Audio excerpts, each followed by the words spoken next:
Are you afraid? Oh, oh. Are you afraid? These days always end the same. Your mind never can tell. I guess I'm the one to blame. Maybe you will as well.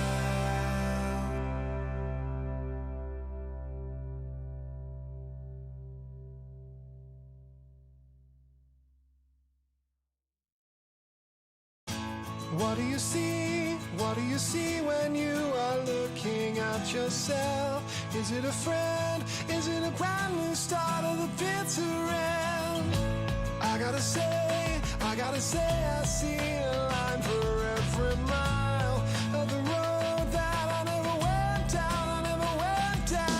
These days always end the same. Never mind, never can tell. I guess I'm the one to blame. Maybe you will as well.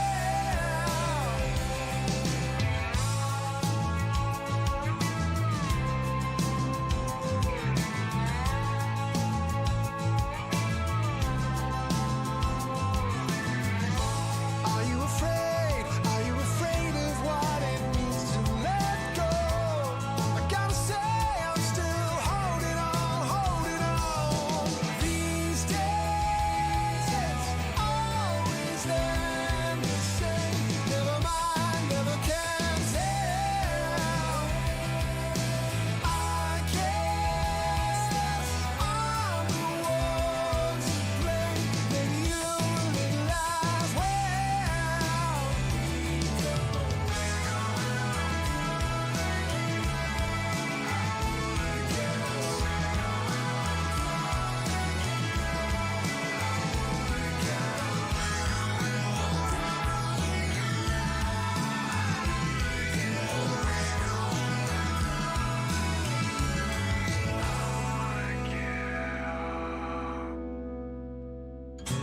Are you afraid? Oh, oh. Are you afraid? These days always end the same. Your mind never can tell. I guess I'm the one to blame. Maybe you will as well.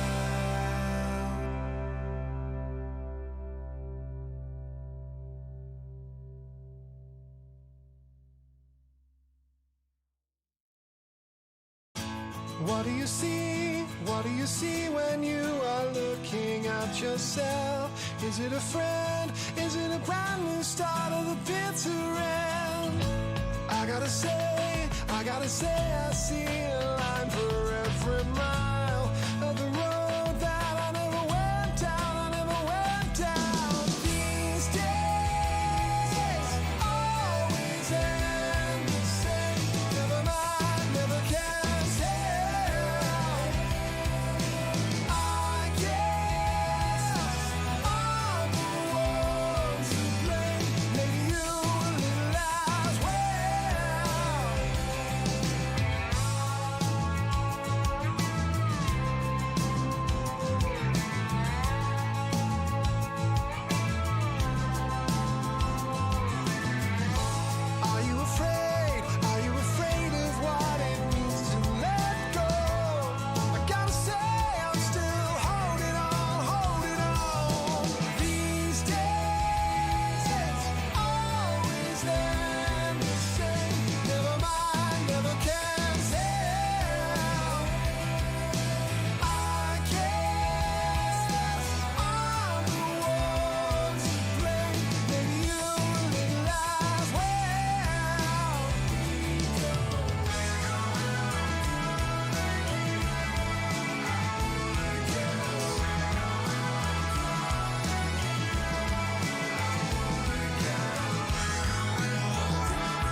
What do you see? What do you see when you are looking at yourself?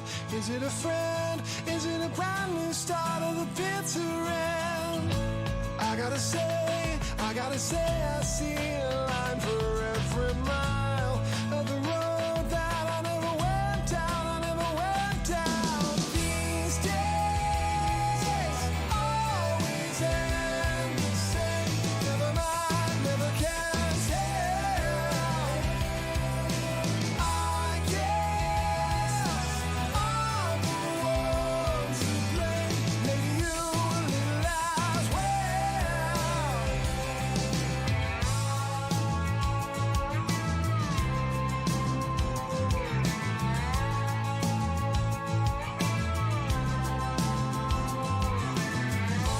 Are you afraid? Are you afraid of what it means to let go?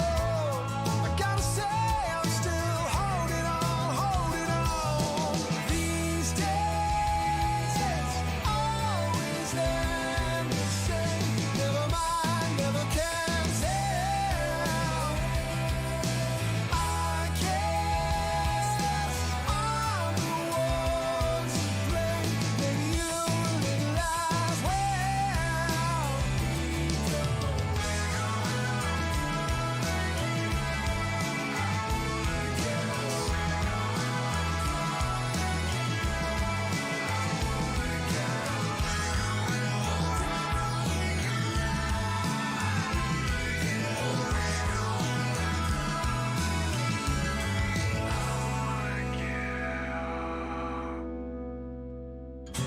Are you afraid? Oh, are you afraid? These days always end the same. Never mind, never can tell. I guess I'm the one to blame. Maybe you a little as well.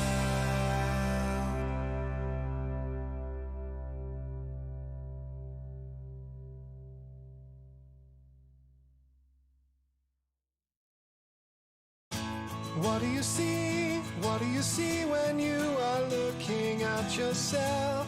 Is it a friend? Is it a brand new start of the bitter end? I gotta say, I see a line for every mile of the road that I never went down, I never went down. These days always end the same. Never mind, never can tell. I guess I'm the one to blame. Maybe you a little as well.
What do you see? What do you see when you are looking at yourself?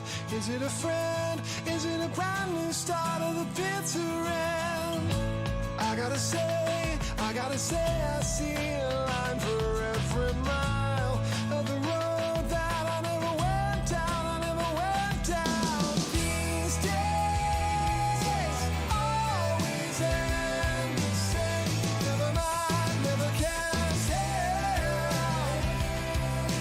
I guess I'm the one to blame. Maybe you a little as well.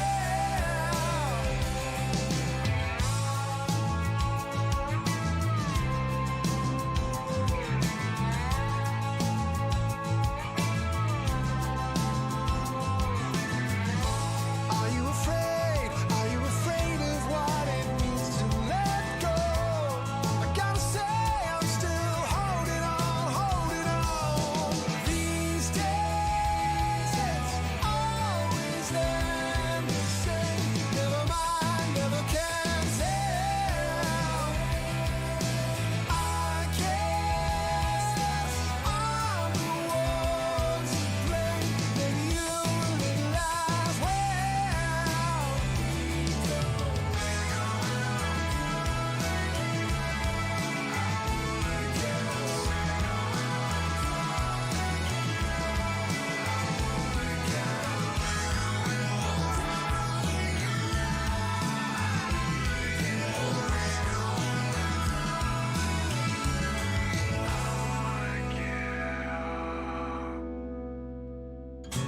Are you afraid? Oh, are you afraid? These days always end the same. Never mind, never can tell. I guess I'm the one to blame. Maybe you a little as well.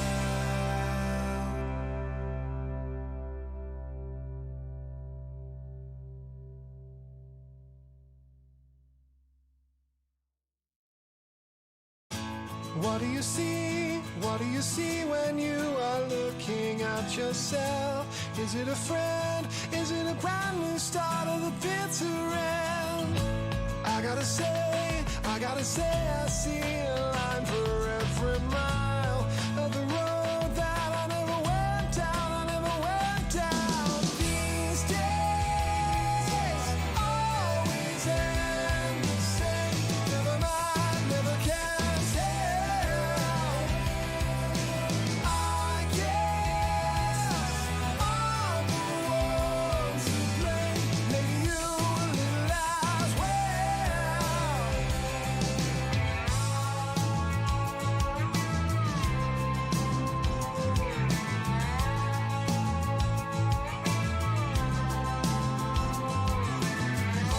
Are you afraid? Are you afraid of what it means to let go?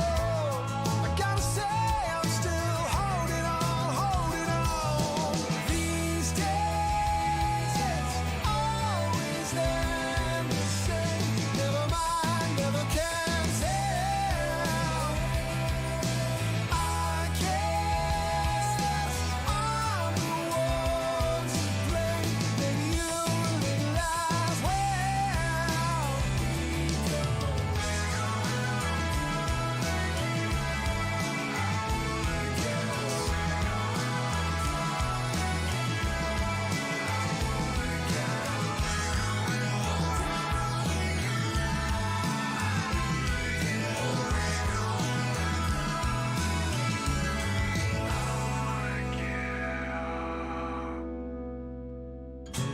Are you afraid?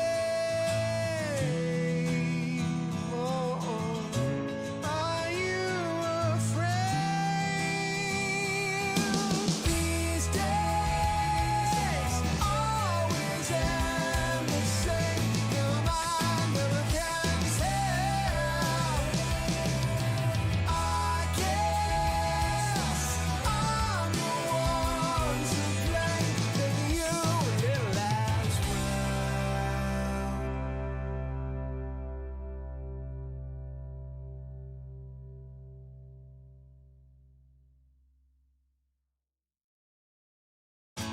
What do you see? What do you see when you are looking at yourself? Is it a friend? Is it a brand new start of the bitter end? I gotta say, I see a line for every mile of the road that I never went down, I never went down. These days always end the same.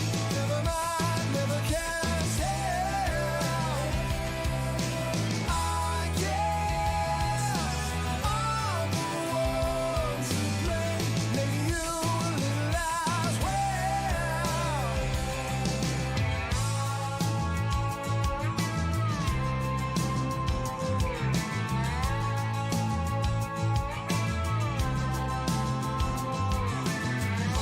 Are you afraid? Are you afraid of what it means to let go? I gotta say I'm still holding on. These days always end the same. Never mind, never can tell. I guess I'm the one to blame. Maybe you a little as well.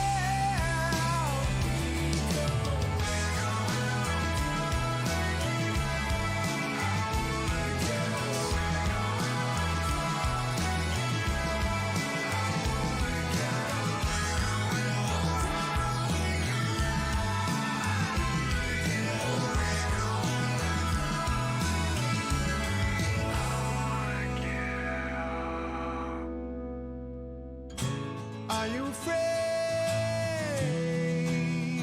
Oh, are you afraid? These days always end the same. Never mind, never can tell. I guess I'm the one to blame. Maybe you a little as well.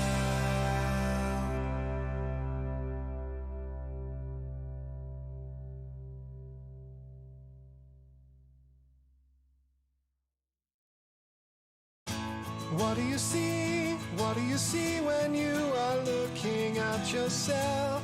Is it a friend? Is it a brand new start of the bitter end? I gotta say, I see a line for every mile of the road that I never went down, I never went down. These days always end the same. Never mind, never can tell. I guess I'm the one to blame. Maybe you a little as well.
What do you see? What do you see when you are looking at yourself?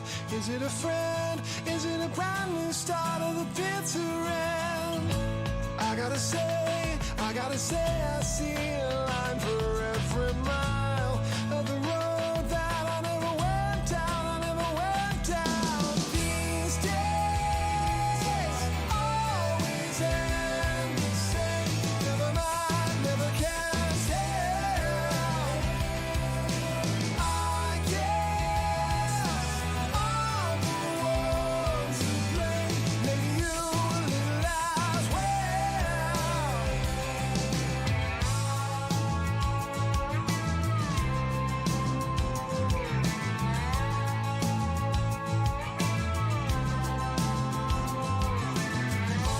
Are you afraid? Are you afraid of what it means to let go?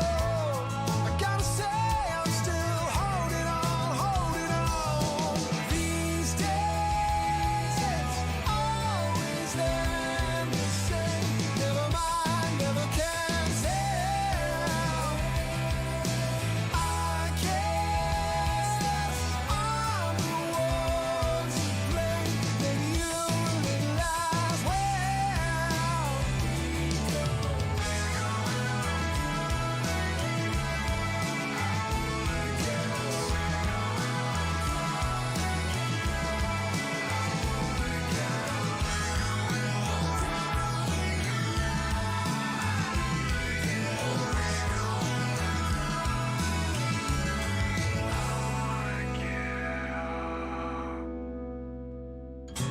Are you afraid?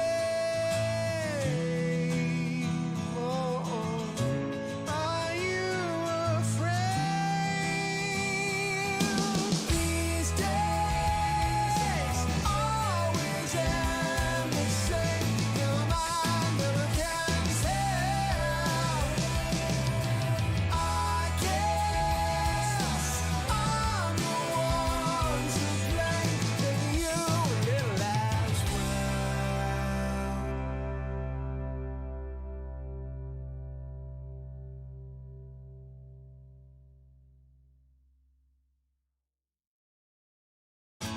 What do you see? What do you see when you are looking at yourself? Is it a friend? Is it a brand new start of the bitter end? I gotta say, I see a line for every mile of the road that I never went down, I never went down. These days always end the same. Never mind, never can tell. I guess I'm the one to blame. Maybe you a little as well.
What do you see? What do you see when you are looking at yourself? Is it a friend? Is it a brand new start of the bitter end? I gotta say, I see a line for every mile of the road that I never went down. These days always end the same. Never mind, never can tell. I guess I'm the one to blame. Maybe you live as well.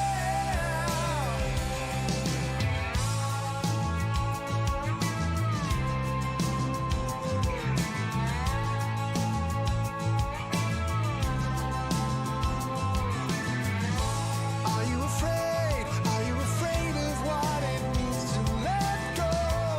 I gotta say, I'm still holding on. These days always end the same. Never mind, never can tell. I guess I'm the one to blame. Maybe you live as well.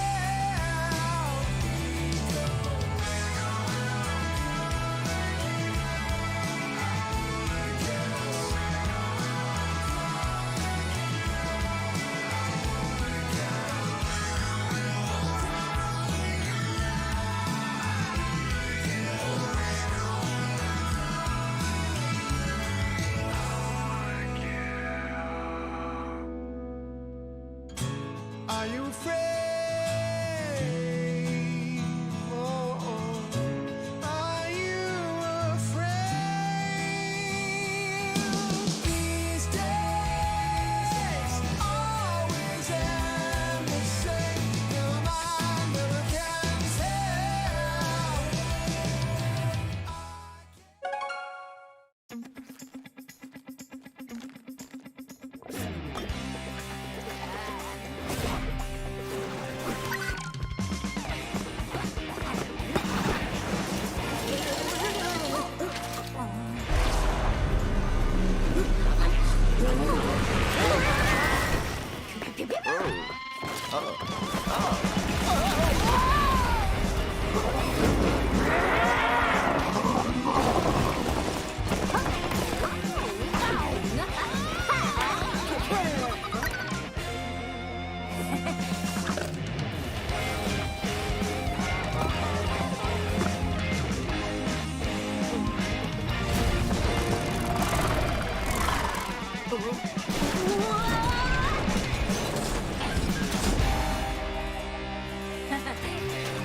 Ladies and gents, boys and girls, as we both get confused of who is going to start the show, we will continue nonetheless.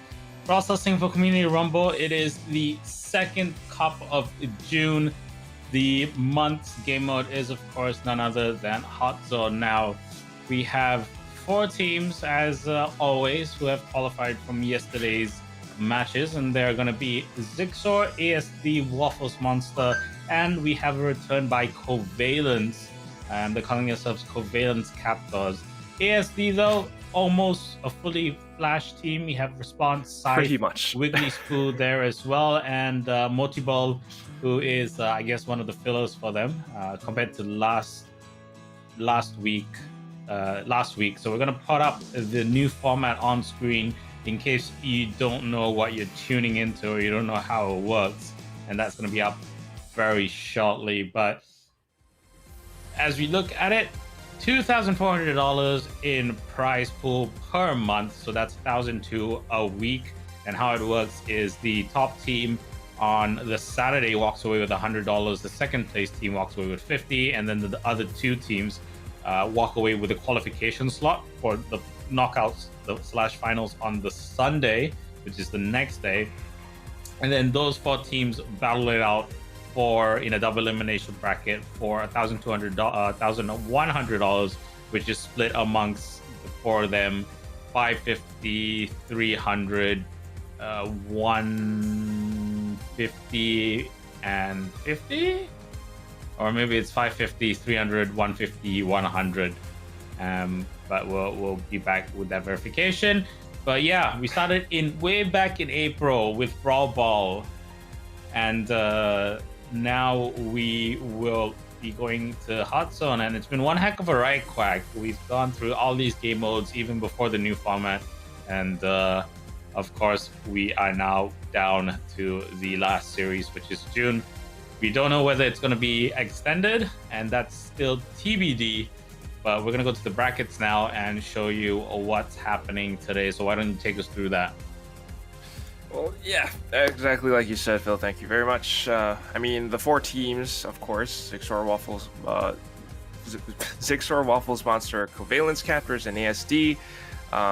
Respective teams will be playing their respective matches, and the way the brackets go is that in the upper bracket round 1, they will get sorted out into the upper or lower brackets. If you lose, you use up one life, but you can still make your way through the lower brackets and stand a chance to fight back in towards the grand finals. But the way it goes, upper bracket round 1 is going to be a best of 3. Everything else onwards is all a best of 5. So you want to bring your A game, you want to win as many rounds as you can. I don't think you want to play that stamina game and force yourself to go through the lower brackets. But of course, I mean, you take what you can get. But let's see what happens. It is Hot Zone after all, and I think, like we've seen from last week, it can be quite hectic. It's one of those game modes where, depending on the map, sometimes you have 1 capture point, sometimes you have 2, sometimes you have 3. And man, I don't really enjoy those, but we can see what happens. Aside from that, though, I mean, yeah, prize distribution, the confirmation. It is going to be first place 550, second place 300, third place 150, and fourth place with $50. Not too shabby, not too bad, but of course, I think the best thing is, at least for today, right? You get the prize pool, you get the money. Hey, get something nice for your father. It is Father's Day, y'all. So happy Father's Day to all the lovely dads out there. But I mean, we have these teams. For our first game, it's going to be between Waffles Monster and Zixor. I think they are pretty familiar with each other. There was a little bit of news that Raz, I think, is kind of a free agent now, so he's looking for teams. He's, I guess, trying things out with the Zixor squad, so he's going to be playing under the Zixor name. Of course, with some familiar players as well, Prime, maybe Ryuku and Myth being some of them. Waffles Monster, I mean, some of them have been still sporting that Byro name, but we have seen them around, and maybe with the addition of Raz, Zixor actually stands a chance, because if we take a look at the brackets from the qualifiers that happened towards the end of the week, Zixor actually looked pretty darn strong. Like, they took 2 O's all the way into the grand finals of the qualifiers. So they're the ones who won the qualifier top prize. Yeah, I mean, you have Prime in there, right? You have Raz in there as well, also Myth. So no pushovers if you're looking at just individual kind of skill, right? And they didn't do too well last cup. I think they came in 4th. But it's a brand new week. It's a brand new series, and maybe some of these teams, weren't so familiar with Hot Zone. So just gaining, especially some of these newer players as well, right? From a competitive standpoint, at least in terms of their competitive career, you just need to pick up a couple of matches, a couple of series, and play in a couple of tournaments to just build up that experience. And once you do that, it's really going to help you once you get into those further tournaments that you take part in, because it's a completely different game, playing online compared to playing in scrimmages, and then it's a completely different feeling playing in those practice scrims to actually playing in the tournament environment. So yeah, I'm interested in how Covalence are going to perform, because looking at the Knicks, I don't recognize anyone apart from T-Rez. Nerdy Gene, Angry Gene might just be might just be spoof names, or it could just be like alternative account names. We don't know. Awfully Bad, haven't really seen any of him in action, but yeah, Waffles Monster a bit of a switch. I think No Ping comes in, right? No Ping comes in. Greek Kid Drunken, Japan Man / smiley face guy. He's in there as well. So maybe with the addition of No Ping, might see some changes in strategy compared to last week. But again, it's anyone's game. Hot Zone is just one of those game modes, right? That is a bit trickier to execute because it's not always so straightforward. Sometimes it's 3 cap zones, sometimes it's 2 cap zones, sometimes just the individual one. And then we also saw last weekend where some of these zones is all about trying to take down the obstacles in the middle, so it gives you an easier way to get through to the opposite zone, right? Yeah, and I think we will be seeing that quite a bit as well today. I mean, first map, it's going to be Split. Second map will be Parallel Plays, familiar maps that we've seen already. The last one, of course, being Ring of Fire. That's just, it's kind of like a haven for Lu players. You pop your super, you set it up in the perfect spot, cut your opponents off, and the opposing team's gonna have a tough time. We saw that so much last week. Hopefully, maybe someone's found a counter to it, but that's kind of generally how Brawl Stars meta tends to play out. You just go in for a clash, but at least for now, starting out on Split, we have Kid Drunken, Waffles Monster, trying to go for that Team Flash-esque tank heavyweight brawler strategy, but slightly modified. Frank is the only one that they've got, but they're leaving him alone on the right side. Meanwhile, Raz and Prime are going to capture the one on the left. No Pink trying to do what he can to poke, but fortunately will fall to Raz, and now it's just a matter of zoning them out. Kid Drunken, smash Ryuku. Oh no, actually gets deleted instead. Yeah, they're using the Rico to very good effect so far, both sides. But at the moment, the advantage is to Zigsaw. They're at 67 to 49, and they're holding the right side pretty darn well. At this point in time, if nothing gets contested, Prime is going to have a pretty easy cap, and Zigsaw should pick up the round pretty quickly. But he's doing his best. Smiley face on that right flank, forcing them off. But Raz is in the circle as well, so they're going to start capping that slightly faster. And that's going to be it for the first round here. Pretty comfortable for Zigsaw. Not really too much of a challenge. Just maybe a bit of nerves early on from Waffles Monster. And I think we're going to see a lot closer round coming up. But what do you think about the lineup so far? I mean, Rico, he's usually pretty good around maps with obstacles, but I think for this one, a bit too compared to like a direct sharpshooter, a bit of a riskier pick because obstacles are not super close. So even if you're trying to bounce your shots off, you don't really know where they're gonna go, and there's a lot of space for maneuverability from your opponents on the cap zone. Well, that's kind of how it goes, right? It's split. It's split down the center by that line of obstacles. It's kind of like a slash because it's diagonal, not straight down the middle. But if you have a Rico, that's your objective. You want to stay safe and bounce it off. I mean, maybe not even that wall. Just use the what would you call it? The the frame outside the invisible wall. Use it to bounce your shots. So you can stay safe and hide in the bushes. Yeah, the map boundary. There we go. Or I don't know, the skybox, something like that. But that's where things can kind of you start to see that okay, this is what the opponent, the opposing Rico is trying to do, and then you can formulate a counter around that. So Maybe you take out the obstacles in the center, and I think that's what Kid Drunken was trying to go for. Unfortunately, just not really building up that super. So definitely needs a little bit more modification somewhere. So this time around, though, Zigzor switching things up. We just have Prime on B, Raz still on Colt, and of course Waffles trying to do something similar but changing things up. We have Mr. Smiley Face on Gale. And there are a couple of eliminations out here for Waffles monsters so far, but Ryuku just coming back in, gets the full upgrade, and it's going to be him against the Gale player, trying to do what he can to connect the shots, even juking the last one, stays alive, and comes back in to capture the point. Yeah, and they're capping both points, right? They're making it pretty... They're splitting the attention from Waffles monsters, so they're forcing them to make a decision.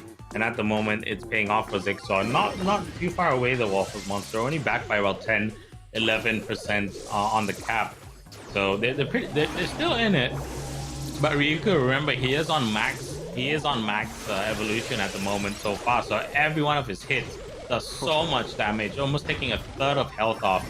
And now that right side is going to be cleared. Japan Man goes down, Kid Drunken onto Raz, Ryuku onto Kid Drunken, goes for the trade. And now 95% to 64, and that's going to wrap it up. So Zigzor again given a pretty easy walk-in, and they will take the first map.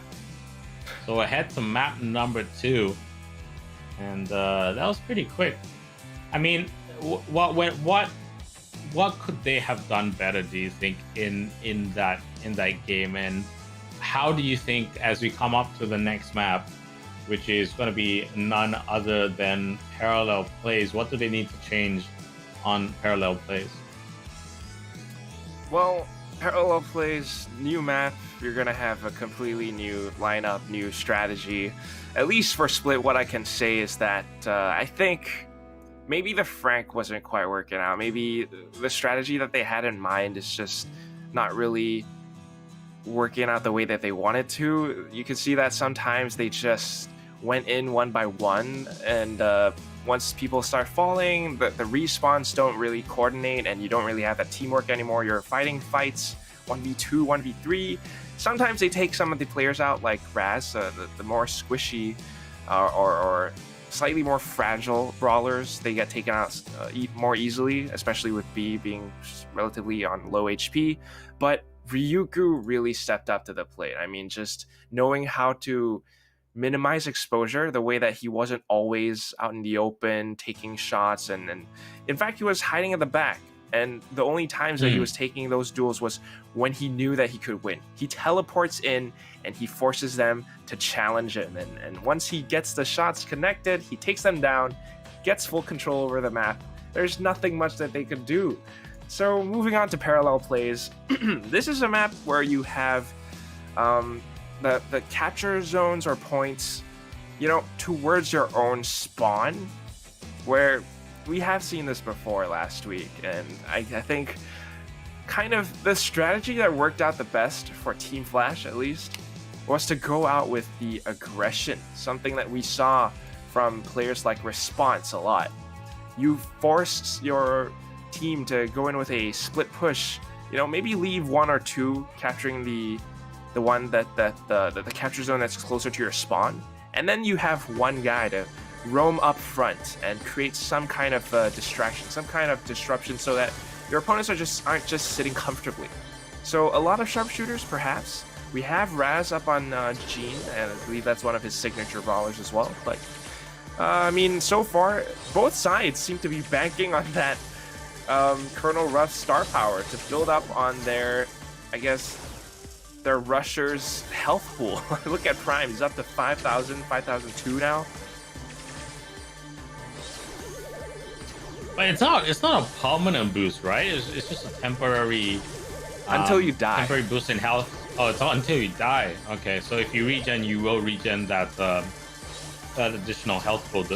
Is that how it works? I think so. I mean, I haven't really seen anyone that has made it last all the way. It seems a bit wonky, yeah, sometimes. But the magic hands are up. Here comes the speed boost from Prime. He goes in. Colonel Raz on that right flank goes for the magic hands. gets Drunken, will take out Drunken, and now they'll make their semi-push down into the middle. So now they will have the power up onto Prime. He gets a bit of health and some defense from the shield, but still holding very strong on Waffles Monster, 50% to 50%. They need to get at least one member down or a team wipe, and I think that's going to be up to Conor Raz. He's waiting for his magic hands. He has it up. He's going to go for the pull pretty soon, but already Waffles, they are in contention for that middle area. Sandbags are blocking him off. Bang! Prime goes down, and so that's a big source of damage going down. But the sneak in from Waffles, from Zixor up top. Prime is going to go for the jump in, and because they have the small cap going in, they're going to have to go 2-on-3, I think. Prime dropping Kid Drunken, but the cap is up. No ping. Remember, Waffles Monster still in the lead now, 71-74. So even if they go to a cap race, Waffles Monster will be the team that comes out on top. Prime now with the speed boost takes out Kid Drunken, and it is going all in their way right now at the moment for Zixor. Looking pretty good so far for Zixor. I mean, it was looking bad for a moment, but they brought it back with a little bit of a team wipe. Now they're looking to stay here, stand their ground, and control this point for ages. No Pink trying to do what he can to push Prime off, but no, he gets taken down, and Kid Drunken falls next. 5% remaining at this point. Waffles Monster cannot do a single thing. Raz even going for the final magic hand. And that will be the end of the first round on Parallel Plays. Looked pretty good at first. Waffles Monster, they seem to have a beat on Zixor's strategy. I mean, it's kind of obvious, right? You see a Gene in play, you kind of know, okay, he wants to pull off his magic hands. Let's avoid him and push up and isolate Prime instead, because he was the one that was kind of alone towards the bottom side of the map. They pushed him. They managed to get control of the point, but somehow that's where things went wrong. And I think it started with the fact that Raz recognized, okay, I lost the initiative on our own point. At this point, I just want to push in and force the opponents to kind of maybe play a little bit of defense. When my team respawns, we can come in with a push. And that's where things started falling apart for Waffles Monster. Yeah, and you do want to avoid the magic hands, but the map is just so small. So even if he misses his initial target, if he's going after a bunch of you and you're all bunched up, he's gonna get one of you. He's gonna get one of 3. So that's one thing to kind of look out for. Now Raz just tagging, taking some damage, poking in and out as well, trying to scout out what's the best way to move forward. And Ryukyu just charging up Prime. Same thing that Waffles Monster are doing as well. They're charging up Japan Man. And it's all going to come down to, I think, whether Raz can make the pull or not. So, let's see. Almost to that 50 cap. Pretty soon, like any second now, it's going to reach 50. And of course, Raz still trying to build up towards his super. It's the exact same strategy, but I wonder if Waffles Monster actually has a different play in mind. That's where they can actually turn things around. Otherwise, it could be the same exact thing. Zixor, Raz trying to do what he can, but this time he sustains quite a bit of damage, forced to retreat back and hide behind. Here is where he builds up his super. He has it in place. It's just a matter of whether he can connect it or not. Ryukyu pops the first sandbag over by the bottom. Now there's a counter sandbag over by the top. It's a little bit of resistance, but still, the Zixor squad are together, and the pull comes forward. He gets one. That's, I think, one player taken out. Smiley Face trying to go for the point. Prime capturing the one on top. Zixor pretty much in control for this moment. Yeah, at the moment, they're like, they always have one guy just poking away on the flank, and usually that's Prime. And he's really hitting his shot, so he has a super up. When he needs to avoid, he just, or if they're trying to gank him, they'll just go for the speed boost. And at the moment, Conor Raz with the magic hand and the shot in. Japan Man goes down, Kid Drunken onto Raz, but they're still on the point, so they're fighting while they're on the cap point, and that's really smart of them.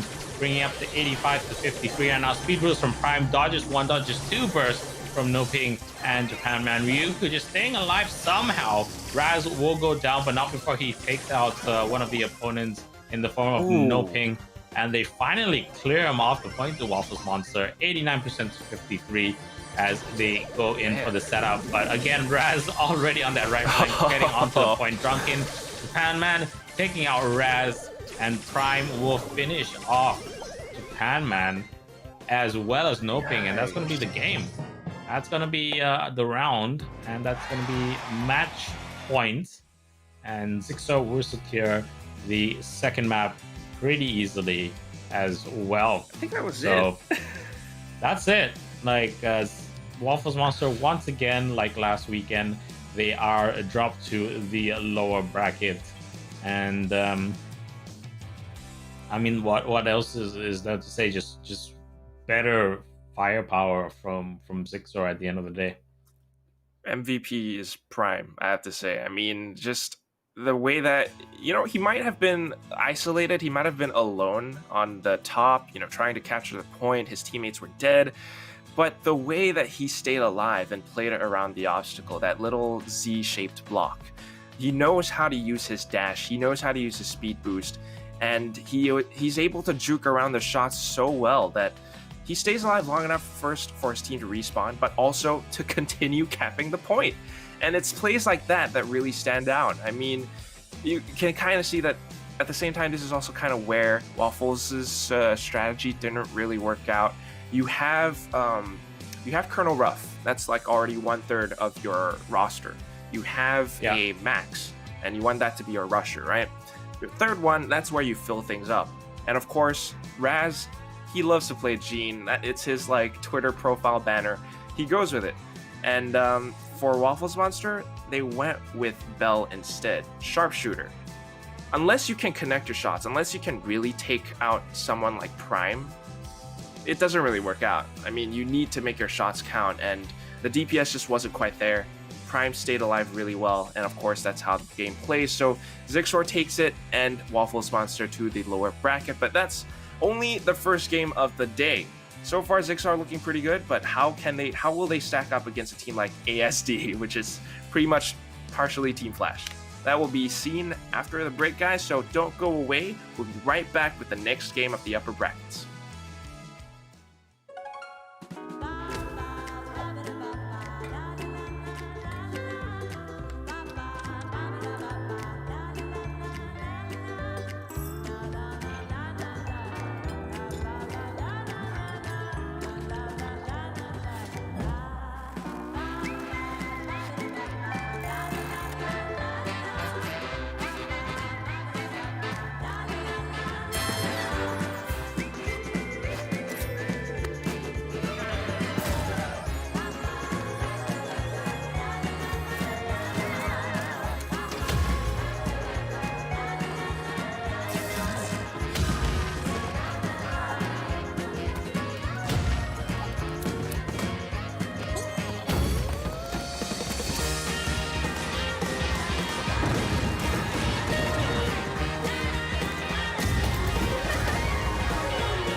What do you see? What do you see when you are looking at yourself? Is it a friend? Is it a brand new start of the bitter end? I gotta say, I see a line for every mile of the road that I never went down. These days always end the same. Never mind, never can tell.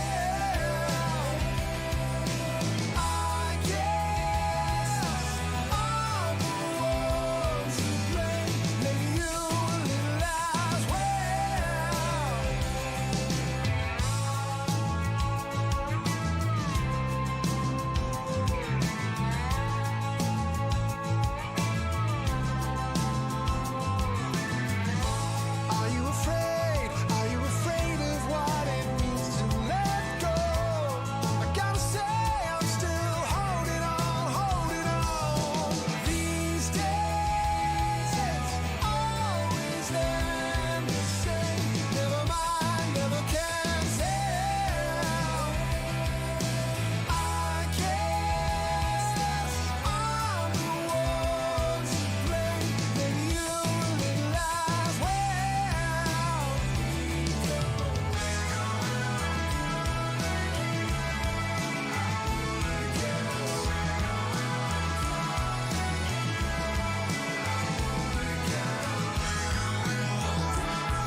Are you afraid?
We're back with the Singapore Community Rumble, the Brawl Stars Singapore Community Rumble, June Cup number 2, and we are into the second match of the day, which is none other than the upper bracket round 1 between Team. I was going to say between Team Flash, but it's not between Team Flash. It's between ASD, which is made out of three of the 5 members of Flash, but with one filler in the form of Mochi Ball. So, yeah, it's basically Team Flash against Covalence, and a different Covalence team that from what we've seen in previous months. And they're going to be made up of Awfully Bad, Nerdy, and Angry Gene, as well as T-Rez, who is the only one sporting the Covalence tag at the moment. Going to be interesting to see what's gonna happen. I mean, if you had to bet your bottom dollar, what are we gonna see, Quack? I think we kind of know what we can expect. But okay, so here's the interesting thing. Taking a look at the number of teams that signed up for the qualifier, there are actually around 20 or 25 teams that actually signed up. There are 2 teams with the Covalence name. There's a Covalence XS, and then there's Covalence Captors. So I don't know if XS is extra small or something to go along those lines, but it seems like there's like a sister or brother team that Covalence had. But they faced against the other one in the quarterfinals, and they beat Covalence XS. So Captors will be the ones that move forward. Unfortunately, they got taken out by Zixor 2-0. So I don't really know how they're going to perform, especially against ASD. It's Team Flash, you know. Even just looking at the way, I'm kind of curious. Maybe, yeah, there's Response, there's Scythe. We're missing Kudiace, who tends to be, you know, the experienced guy amongst the roster. I believe Wiggly Spoo's actually the coach, so maybe he's the substitute, and Mochi Ball's the one that's playing with Response and Scythe, and maybe that kind of throws a wrench in the whole team cohesion kind of thing. I don't know how close they are. I don't know if they've got the chemistry going on for them, but the thing is, they lost to Zixor in the grand finals 2-0. ASD lost to Zixor 2-0, which I don't know, maybe like they're not as strong as they should be. They made it all the way in the grand finals, so I'm pretty confident that they have what it takes to beat Covalence, but I'm interested to see if Covalence can actually kind of figure out their weakness now that Kudiace isn't in the roster, and maybe there's something to exploit here. But let's see. The first map is still going to be split, and we know that Team Flash, or well, let's call them ASD. That is the name that they've chosen. Team ASD, they can go for that sort of double tank strategy. It's something that they're so fond of, especially in Brawl Ball. They used it on Split as well last week. Are they going to do the same thing? And if so, what will Covalence do against this lineup, right? They're going to have a Frank, something to destroy the obstacles in the center. If you were Covalence captors, what kind of brawler would you pick to counter this? I mean, I'm seeing maybe Bull, because he's kind of a tank in a way, but he also does a lot of high DPS at point blank range. I don't know. I'm just spitballing. I'd probably go for some. I'd go for a sustain build. Like I think out of the Dogs Flash is gonna. Why are we saying ASD is gonna basically come out gloves swinging, right? They're just gonna come out and try and overwhelm you with pure aggression and really test whether you're strong enough to go up against that. And if you can't, you're gonna buckle. They're just gonna go for the jugular and pretty much bleed you out easily. So what you kind of want, I think you want a mixture of a team that can actually counterattack, right? You want a team that at first is just going and vying for position and having that sustain, and then as you pick off one or two members of the opposing team, can then switch that lineup into a very big counter attack / offensive lineup. And yeah, you're gonna want utility as well. So we haven't seen Barley used at all, but I think great area of denial tool if you have it, because you just pop it on the cap and your opponent really can't cap. Or you pop it on the lanes when you do take out your opponent, and that's going to kind of soften them up as they come in to fight you on the point itself. We haven't seen Pam at all, but again, I think she got nerfed, which is why we're not seeing too much of her. Maybe even an 8-bit. Like I don't think a Poco is a good choice, because you just have to be way too close. So you want something that you can actually do some healing from range, and actually Barley can do healing as well. For those folks who don't know with the gadget, right? So lots of kind of lineups. Like Sprout maybe could be used because of the shield, but if you can't hit your shots, like Wiggly Spoo is really talented on the Sprout, so we might actually see him use Sprout, to be honest. But if you're not landing your shots, then you become a liability. But you do also have, I think, is it? It's not Bell, is it? With the direct heals, maybe it is. Direct heals Byron, or no, it's not Bell. Yeah, sorry, it is Byron. So okay. Potentially, I think, yeah, maybe Byron. If you can hit your shots, that could pay off as well. But yeah, it's something that's definitely able to kind of to sustain. What's the way to put it? Yeah, to sustain, but something that can take on that initial aggression, something that can really soak up that early damage, and then turn it into something that you can use to build your own momentum. Okay. I see what you're saying. Of course, a little bit something to like weather the storm for a bit, right? You want to be able to withstand the amount of damage or the pressure that a team like ASD can put up against you. So just to kind of hold that off for a second while you take away and chip away at their health.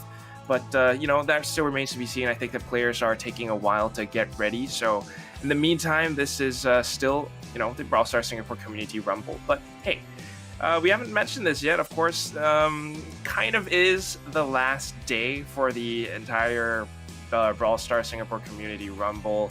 I mean, we've started since last year. This could be the very last one. It's TBD, I guess, or TBC. No real word on or if there's any extension or not. But of course, this is brought to you, first of all, Brawl Stars, right? It's Supercell. Without Supercell, as the sponsor or doing any of this, we won't have any Brawl Stars Singapore Community Rumbles. But of course, aside from them, there's also ESL Asia.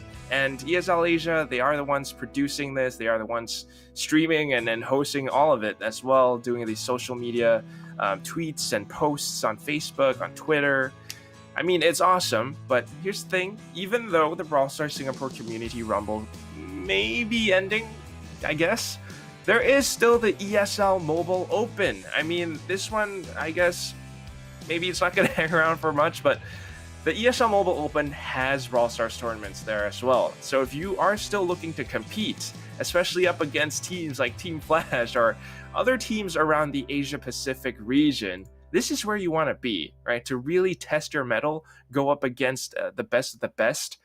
Look to, first of all, like the ESL Asia Facebook page, subscribe to the YouTube channel if you're watching it on YouTube, follow the Twitter accounts, and join the Discords, because that's where you really get to meet and talk to the pros. Maybe look for a team, look for like-minded players, form a team, and then join the ESL Mobile Open.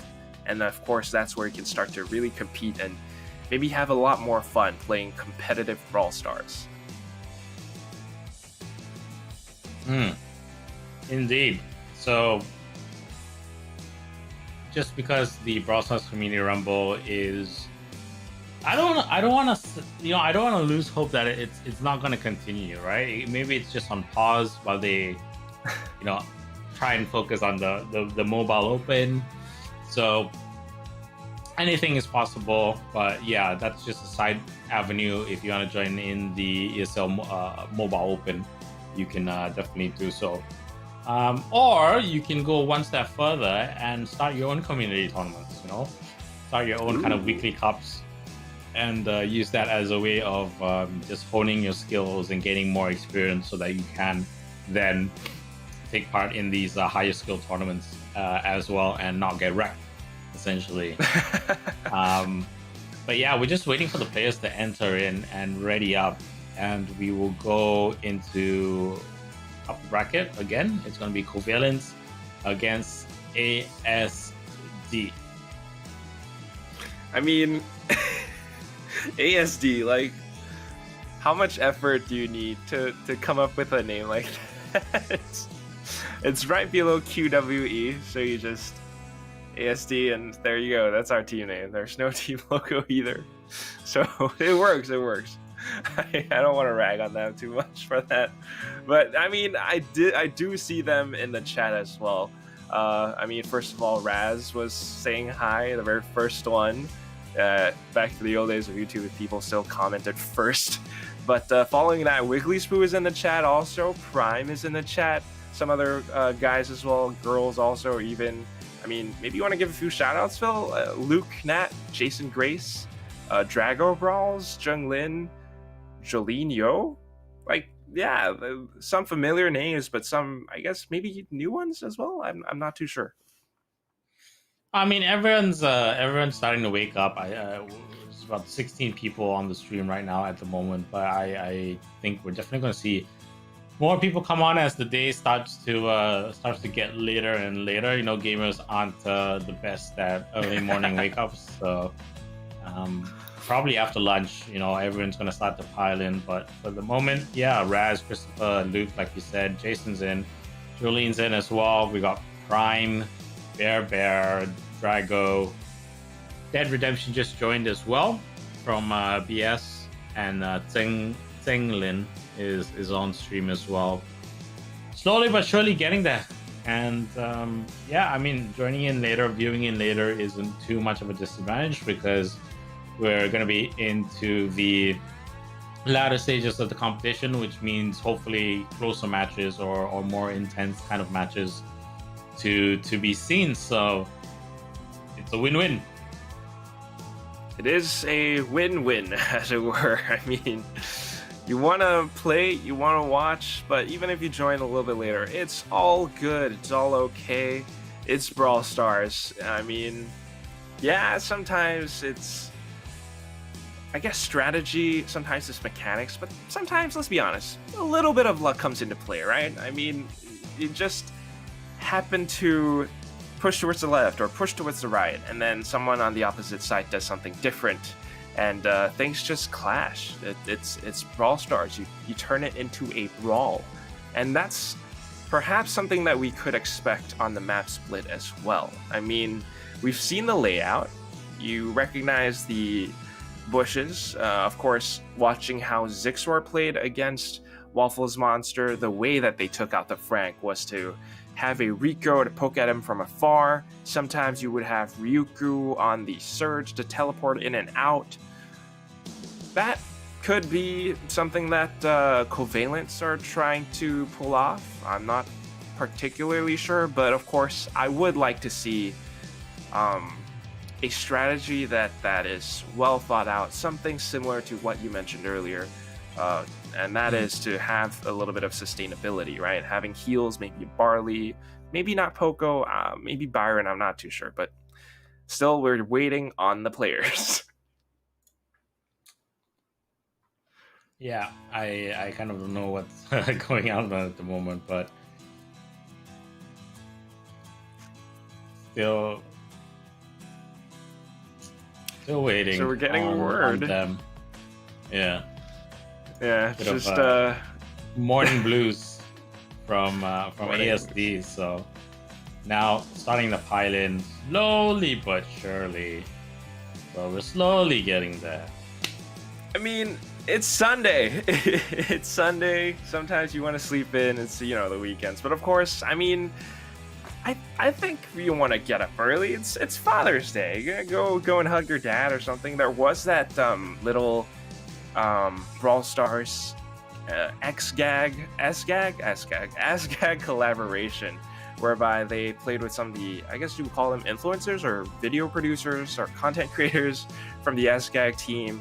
And I think one of them, their dad actually plays a lot of Brawl Stars, and that was why that video was made in the first place. And who knows? I mean, if you have a father that supports your gaming habits, maybe get him to play Brawl Stars with you as well. Take this opportunity to show him, hey, I'm competing in a professional tournament, Community Rumble. Watch me, and I'll use my prize money to treat you to a meal or something. Potentially. Yeah, potentially. Or who knows, like Asian parents, and then you get fourth place, and they're like, "You're a disappointment." Okay, we don't want to go there. But so far, finally, the game will start.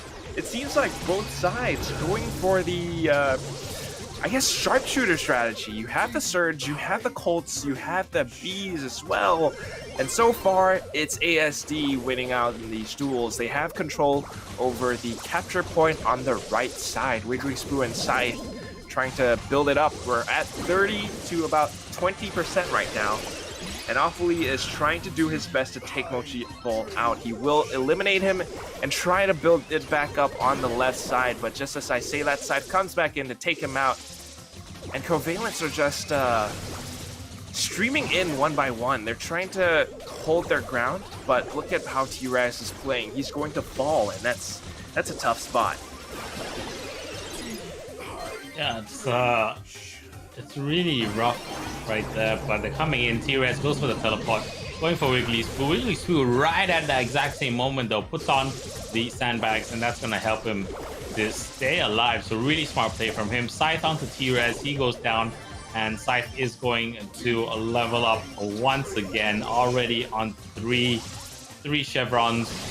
And Ingenious going to go for the chase, and here he goes, almost to the top. Every shot is going to hurt so much. Bang! Ouch! One shot plus an assist from Wiggly Spoo, and he will take down the last remaining member standing in his way. Covalent so close, 95 to 100%, just a bit off. Just eliminated right at the very end, and ASD able to pick up that round win. Gonna be interesting to see how the second round goes. If it's gonna be just like that, it is really on knife's edge. It could go either way. I guess it could. But I mean, it did come close. But I think despite it being somewhat close, ASD knew that they were in control. They knew that they were in the driver's seat. I mean, did you even see them sweat? The way that I guess Scythe was playing on that surge, just getting the full upgrade, and then even towards the end, just knowing that he was pretty much out of range. They couldn't touch him, so he just stayed still over by the point on the left, and in a situation like that, you're up towards 96, 98%. It's practically game over, and T-Res kind of knew it as well. He's sighing over on the YouTube chat, also going with that cry emote in the game. It comes close, but I think it's just the fact that, first of all, of course, ASD, you know how strong they are. Mechanically, strategically, they win in these duels. And you cannot give them that edge. If you start losing in these duels, ASD are just going to start dominating. And they are that team that, once you give them that slight advantage, they're just going to snowball and start, building up on it. Even if it seems like you have this little gap that you want to close out. The truth is, they're just steps, miles, streets ahead of you. If anyone gets that community reference, the way that I saw the Covalence team were playing, and this is something that I don't think that they're bad at all. It's just the fact that they were really eager to build in on the advantage, trying to capture the points. But anytime that they started losing players, they got a little bit antsy. As soon as someone respawns, they just charge back in. It's like, oh no, we're down by 1, and then there's a team wipe. We need to start going back in to contest the point. And when you have a mentality like that for Hot Zone, you feel the pressure, right? Because you're starting to sweat. You think that if you're not on the point, if you're not contesting, if you're not pushing your opponents off the point, you're going to give them a huge advantage, a huge lead in terms of the capture percentage. But conversely, if you just start getting a little bit too eager, you start rushing towards the point every time that you respawn, your teamwork isn't really there. You're going in 1 by 1, which is it's an easy duel for especially for the ASD guys.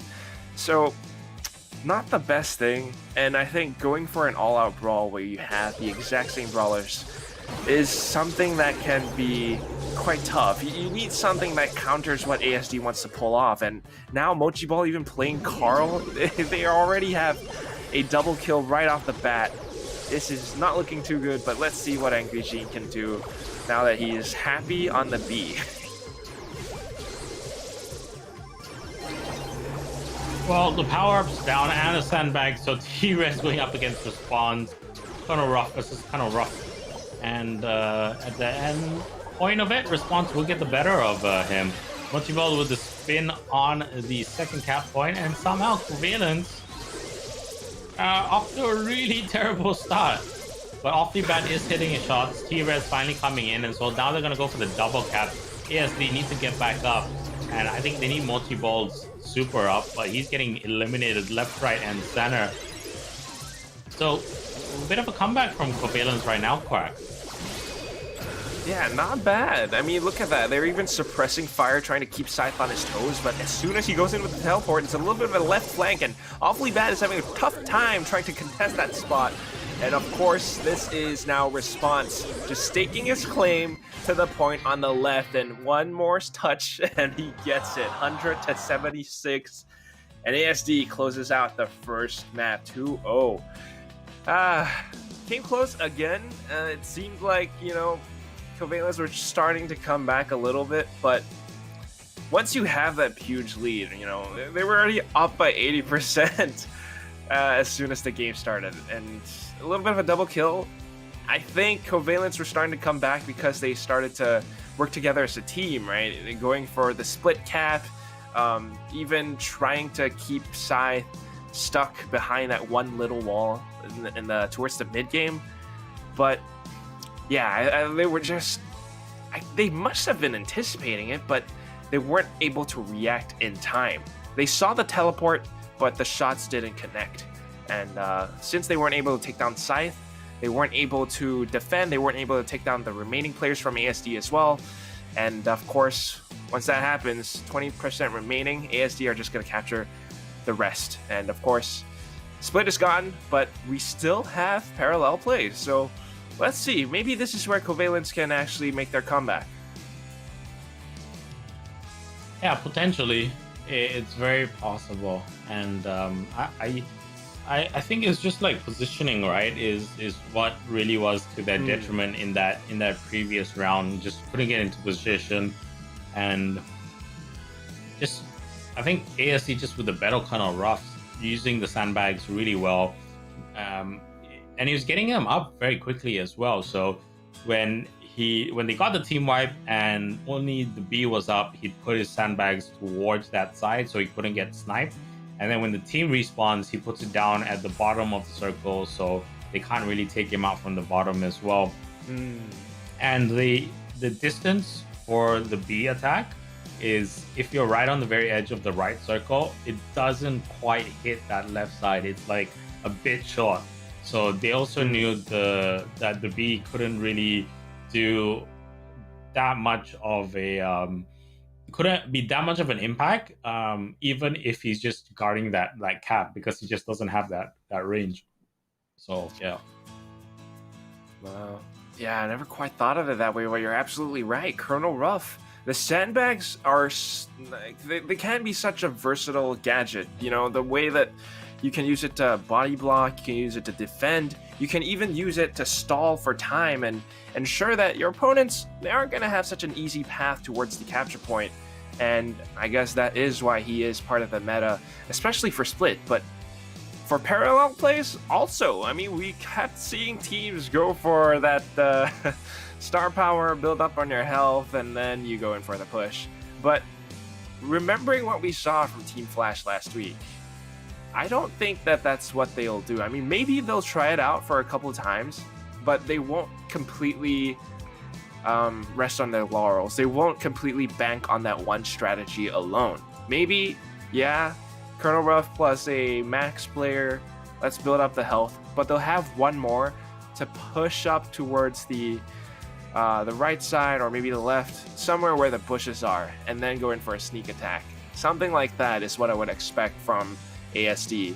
And if you're sitting in Covalence's seats right now, the hot seats, the chairs of doom, I mean, what would you play to counter a strategy like that? Like, how do you beat ASD, who seem to be just capable of anything, really? Two ways. You either go all out aggression or you go all out defense, and then you fight on the counter. It's as simple as that. And I think 9 times out of 10 you're gonna lose if you go all out aggression. So your best bet is really to lure them into a trap, take them out, and then go for the objective. At the same time, you also have to be patient, because they are going to respawn and they are going to come back after you. So you kind of need to know, okay, we get the wipe, but they've respawned. Now we need to go back on the defensive and wait to be patient for our next opportunity to go in. And what you see on Brawl Stars is sometimes teams get a bit too overeager and try and continue that role that they want. But at the moment, so far, with the M's, with the perfume spray, they did pretty good right there. But then now they've got taken out and a team wipe has happened. So ASD in the lead. Yeah, it's just like you said, Phil. I mean, you wanted them to go for defense, but they're going for something a little bit aggressive. Angry Gene and Awfully Bad. They're rushing up front, and of course, Gene will be the one to first to get pulled by Mochi Ball. There is a turret though, so that's not too bad. If Awfully can stake his claim and defend the turret, push up and use that obstacle, just like he's doing right now, they will have this point. It's up to 60 at 55, but Scythe is trying to do what he can. The turret gets taken out. They respawn, but for how long can they stay alive as Angry Gene does the damage to the Mochi Ball down to 322? They're still capturing this point. It's up to 80 now. Even if Scythe is going to stay on the bottom point, there isn't much that he can do. They need to come in with a team wipe for the Covalence guys. If not, this is going to be game over. 95%, and we are still going. Mochi Ball trying to spray whatever he can, but the shots will not connect. And 100-62 is the end. Covalence actually taking round number 1. There you go. That's how you do it. Just patience, right? Patience. Pick and choose your moments. Don't force it, and make sure that that your opponent is playing your game. You're not playing to their tempo.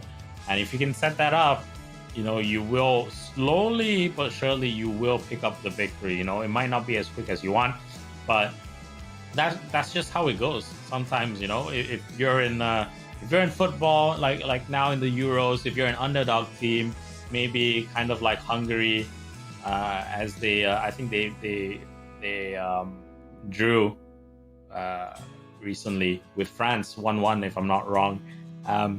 You just have to be very, very defensive. You gotta be patient. You gotta keep your structure, and you will get your chances. And just when you get your chances, that you are ready to take them and take them successfully when the opportunity arises.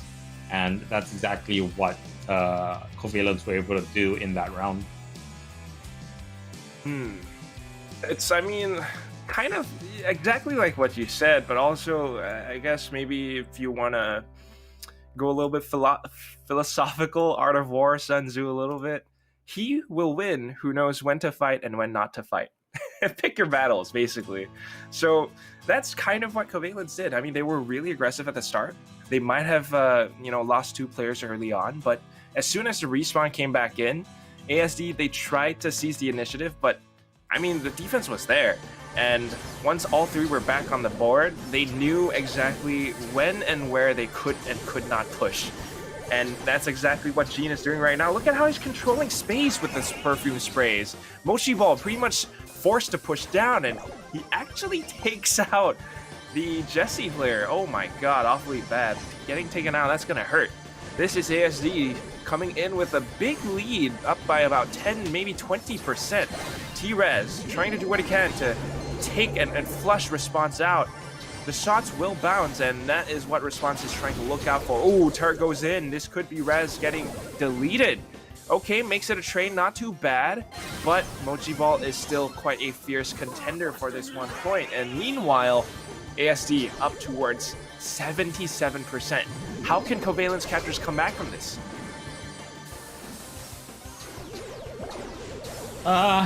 They need to restructure, but they have to be careful, because if ASD want to take the fight to them and they want to just hold on in or fight in that point, they're gonna lose.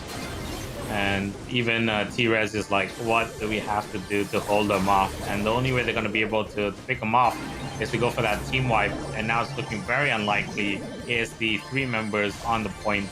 Ooh. And I think it's going to be a pretty easy win.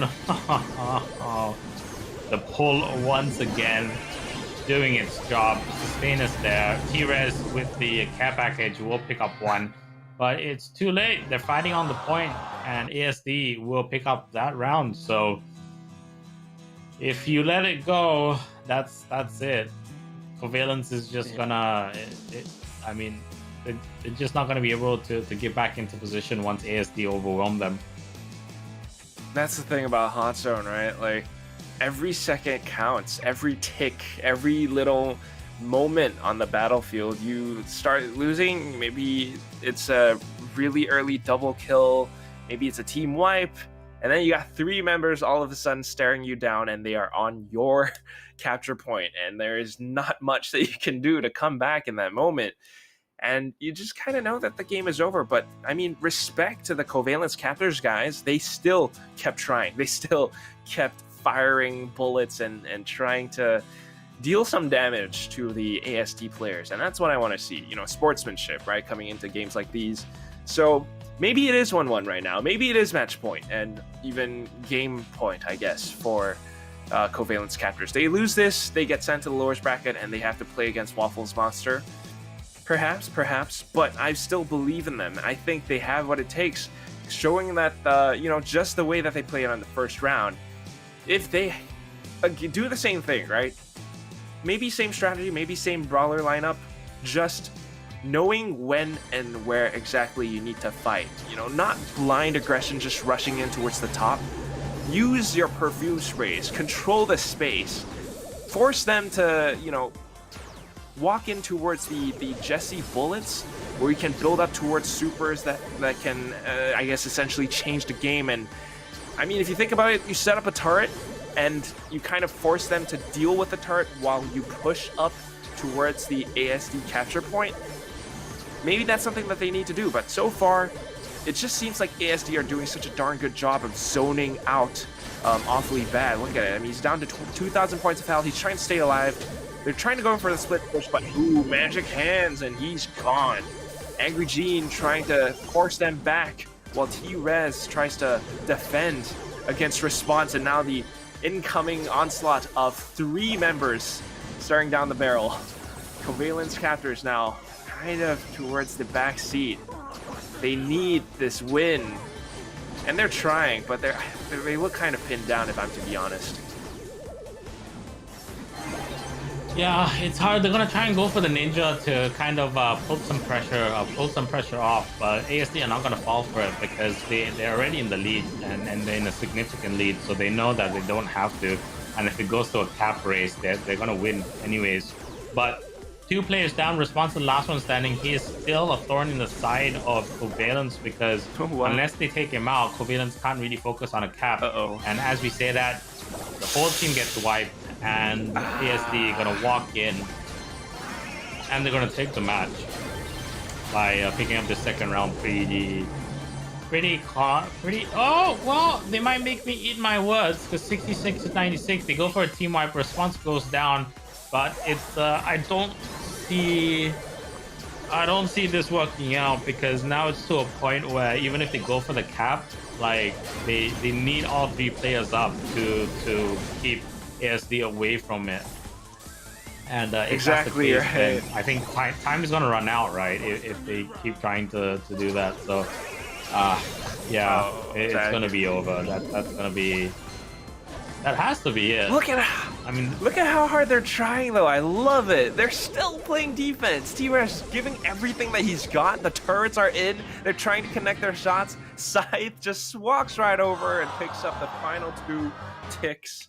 But still, they were able to hold them off for that long. I like it. It was good. Yeah, I mean, it's interesting to watch, but just so hard, right? At the end, it was just too close to the cap ending at 100%. And perhaps maybe if it was 85, they could go for a risky kind of play, send one up to the right side, and then cut back in from the back when they need to defend whenever the push comes in or the respawn comes in. But at the end of the day, really hard to do anything. So ASD will pick up that map, and that's going to be 2-1 in that score. So if I'm not wrong, overall, yeah, 2-0 overall. It is 2-1 for the 2-0. map, but 2-0 overall. And so with that, we're gonna go to a short break once again, and we'll be back with the next game.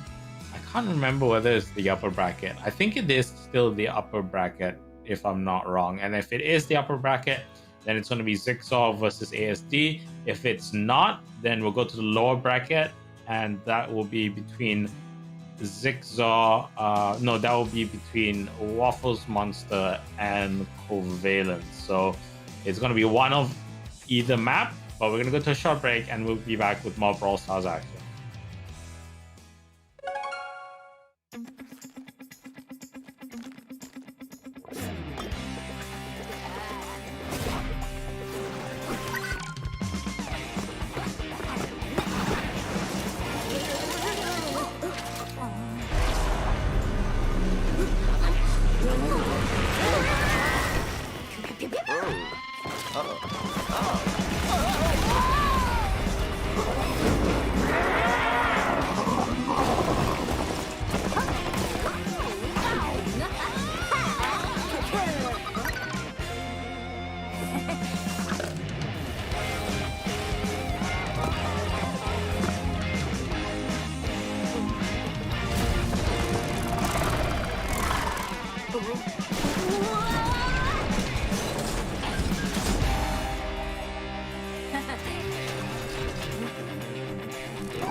What do you see?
Why don't you take it away, Craig? Okay. Well, I mean, it is the last day, so, anything goes. Welcome back. It is the Brawl Stars Singapore Community Rumble, and here we are. I mean, it's going to be the start of the, I guess, lower bracket, and first teams up are going to be Covalence Captors versus Waffles Monster. Well, Phil takes a big swig of whatever he's got in that gigantic flask. Look at that majestic thing. Wow.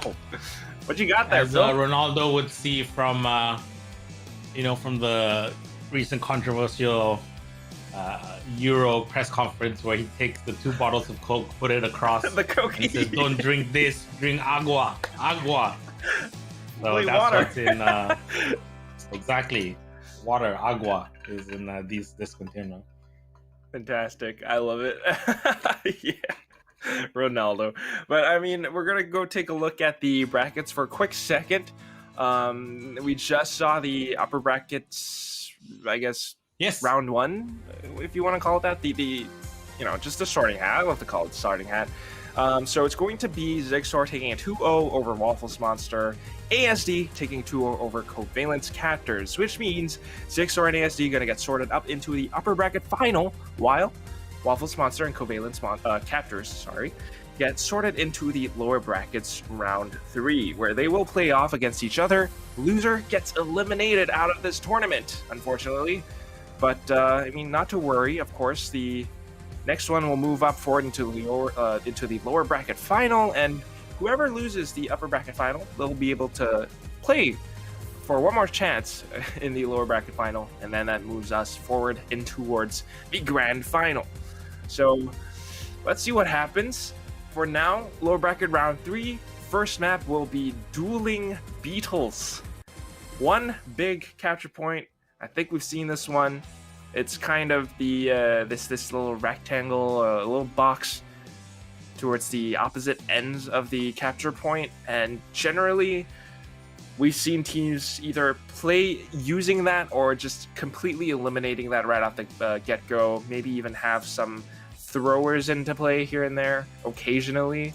But since it's going to be Zigzor versus ASD, teams that played last week, what do you think's going to happen, Phil? Let me look at the map lineup, and I think that's going to play a pivotal role in this. I mean, I think what we saw last week, if I remember correctly, was Lu, because of the super. They did that quite a lot. I think ASD will take dueling beetles. Dueling beetles. No, it's not ASD. Sorry, it's Zigzor Waffles, right? Or Zigzor. Just Waffles just Covalent. Zigzor. Waffles yeah. Covalent. Sorry, that was my bad. I think we're gonna see Covalence they'll take Dueling Beetles and Ring of Fire. And then Split is probably going to go the way of Waffles. And then Sabotage. Actually, I think we might actually go to 5 maps, potentially. I can see that happening.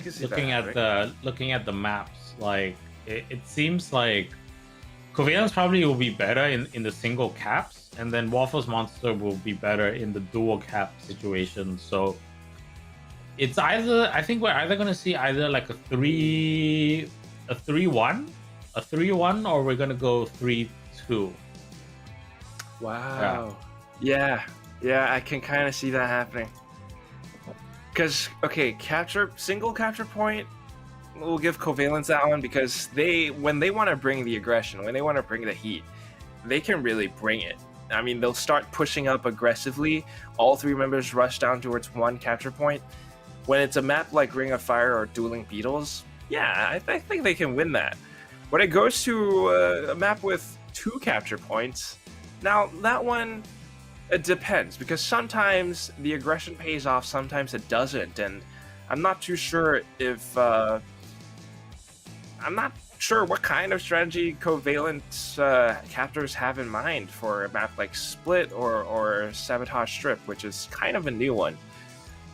Split, I mean, we did see it a little bit earlier on. Of course, they were going up against ASD, so that's just tough luck, I guess. But for some of the newer maps, which, I mean, we haven't seen them being played yet, it's going to be pretty interesting. Sabotage Strip, you have that little jump pad. It's split down the middle. You have obstacles to work with. You have obstacles to destroy if you want to do that as well. It's anyone's game, I think, honestly. But let's see first. It's doing Beetles. Perhaps the Covalent captor aggression will actually force Waffles Monster off the point. But yeah, meanwhile, the players are getting ready. Yeah, still waiting on them. Slowly coming in. And yeah, just have to be patient. I think both sides really kind of really making sure that the lineups are spot, making sure that the comms are ready, very clear, and just getting themselves into the mindset that potentially this game could go on. It might, it's a best of 5. It's definitely a marathon, not a sprint, and they need to be, in a position where you could go down. You could be down 2-0, but you also have to keep in mind that you can claw your way back. So if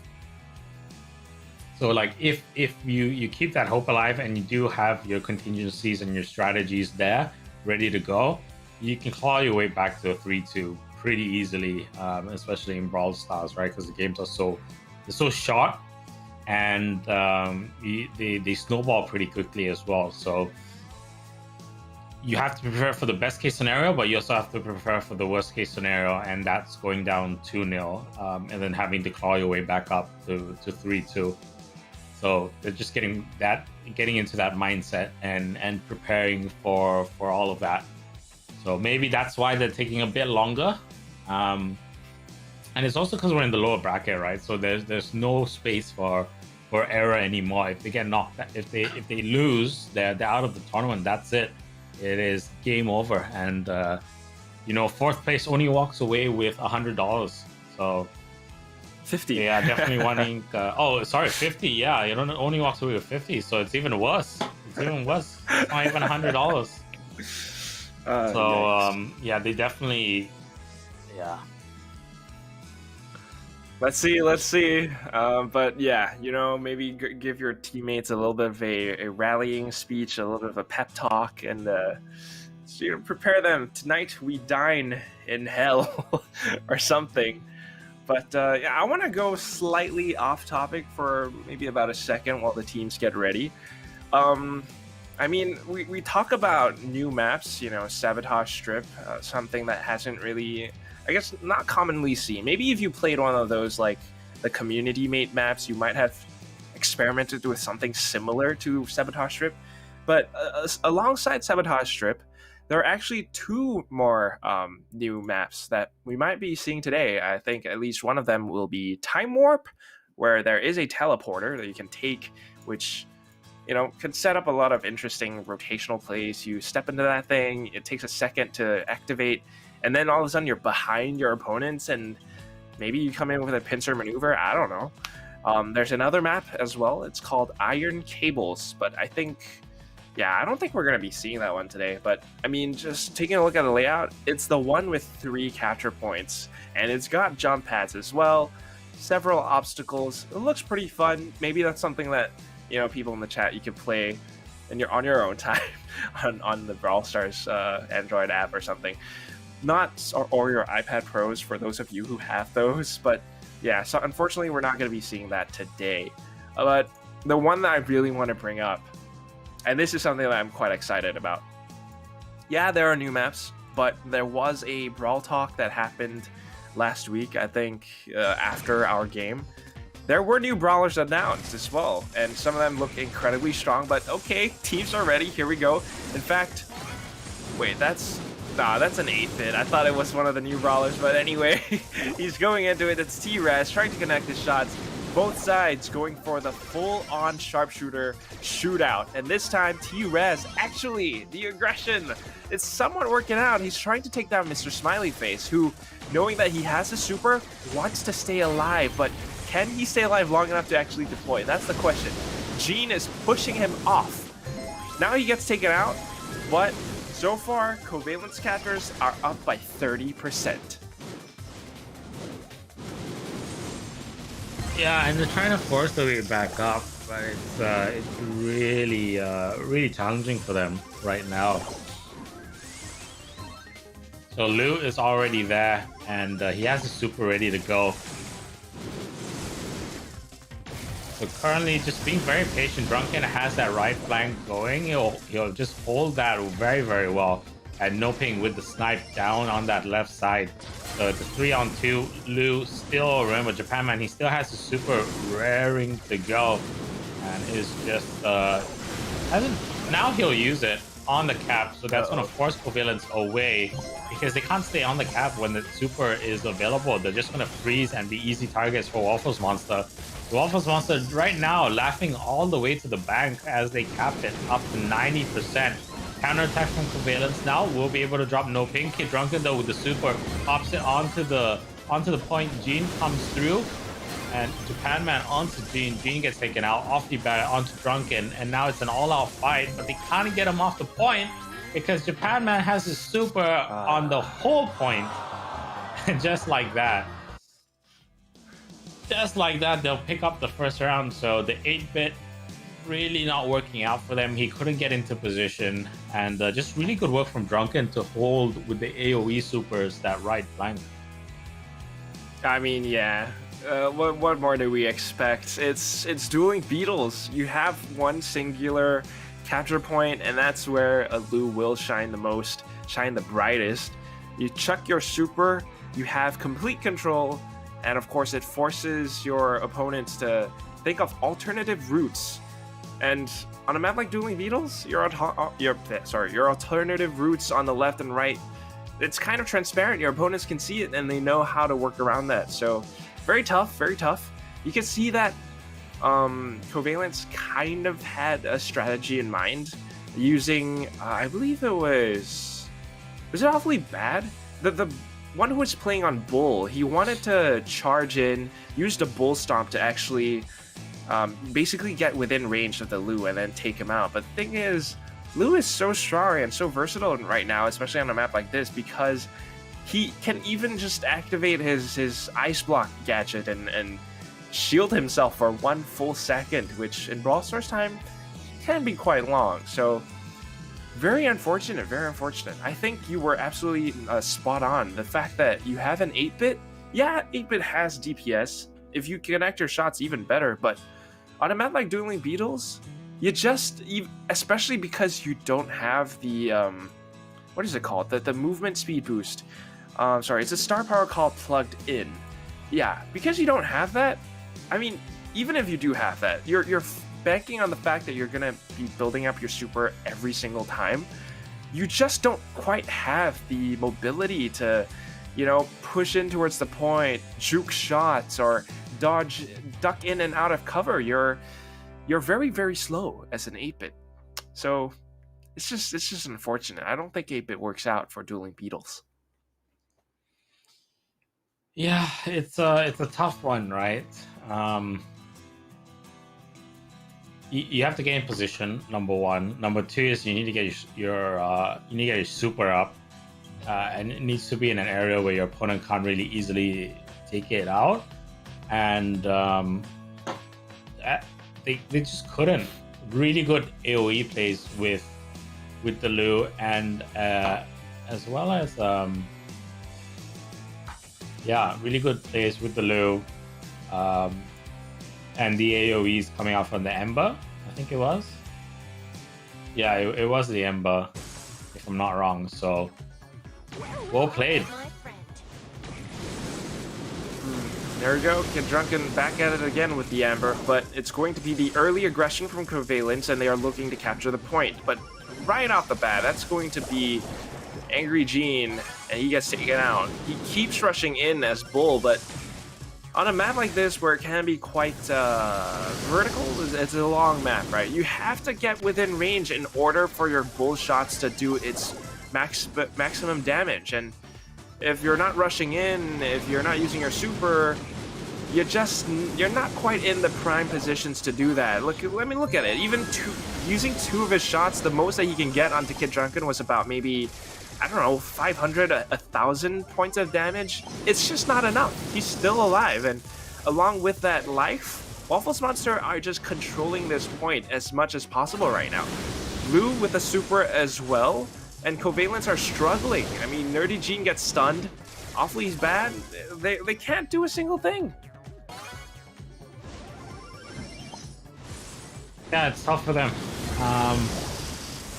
It's just the Lu is just on target, and the Ember as well. So Lu is constantly putting his super up whenever it's available onto the cap point, and then the Ember just constantly barrages with the AoE super as well. So just so much area of denial that they can't get onto the cap, right?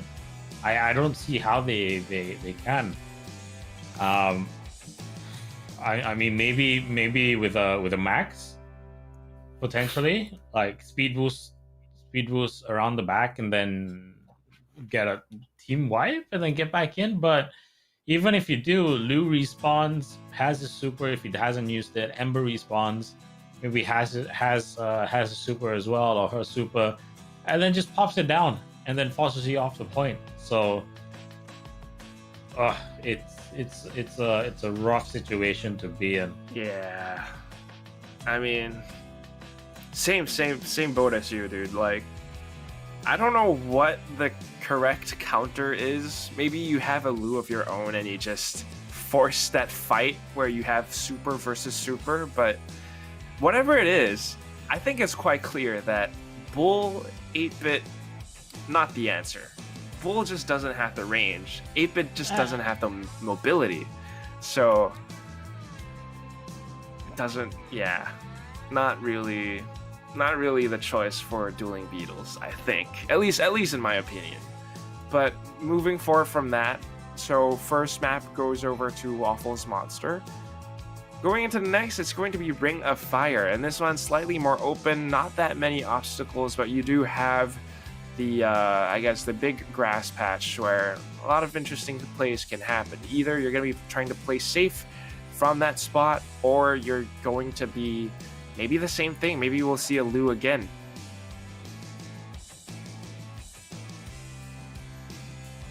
Yeah, just thinking, like,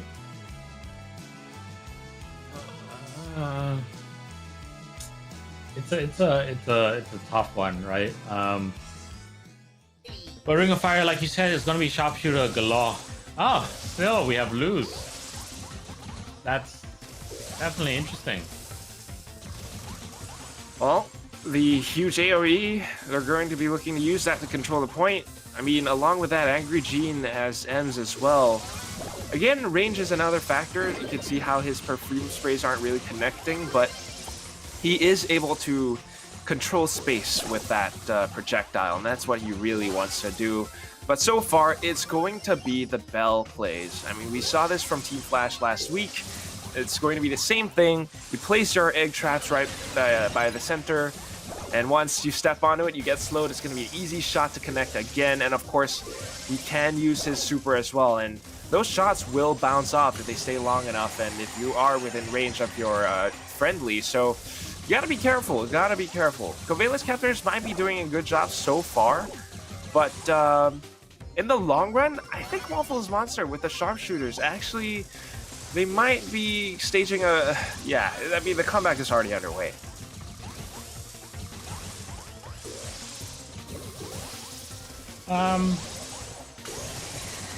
Yeah. So Super gets popped by Covalence. Now they're gonna try and make the push in, but Drunken will drop Nerdy Gene. And so the last one standing is awfully bad. The respawn will come in though. Nerdy Gene and Angry Gene fighting on the freeze. Very dangerous right there. But Angry Gene, if he gets hit by one more shot from the Lu, he's gonna freeze in point and is able to get rid of that. But now Japan Man will be able to drop Angry Gene, no ping, still on the periphery, almost gets taken out, will get taken out now by Nerdy. And they're really trying to fight their way back, but they're not fighting on the cap, which is what they should be doing. Awfully bad, just trying to get his super up as quickly as possible so he can freeze them and make sure that they don't come through. He's hitting his shots pretty well, but here comes Japan Man on the left side, puts in the freeze, will take out Angry Gene. Well played right there, but couldn't really handle the rest of them in the middle. Drunken and No Ping just too sharp with their shots. And again, Waffles Monster will pick up the round. So it's going the exact opposite way of what I predicted. Like, I thought Waffles Monster would be better on the multiple caps and Covalence would be better on the solo caps, but it looks to be the exact opposite. Maybe, but, well, we still have yet to see one of those double capture point maps, and that's going to be the next one. But we still have one more round for Ring of Fire, so I want to believe in Covalence. I think you can kind of see that it's similar to what they had against ASD, right? They have, like, these few moments where they kind of control the point for, maybe I don't want to say a minute, maybe like several seconds or so, and then after a while they just lose it. They have something, but they're just not quite able to hold on to it. There's that little extra X factor that kind of is not quite able to put them on par with like Waffles Monster for now. They are able to control it, but just there's something missing. And I'm not quite sure how to pinpoint it. The brawler composition, it works out. An M's, a Lu, and then you have a B or something, or some kind of sharpshooter. That's okay. It works, but why aren't they staying alive long enough? And I think maybe it is the mechanics. Maybe it is the duels. Because you look at how No Pink plays. I mean, even though he's using Bell, not, I guess, high DPS, not incredibly high, but most of his shots, they really count.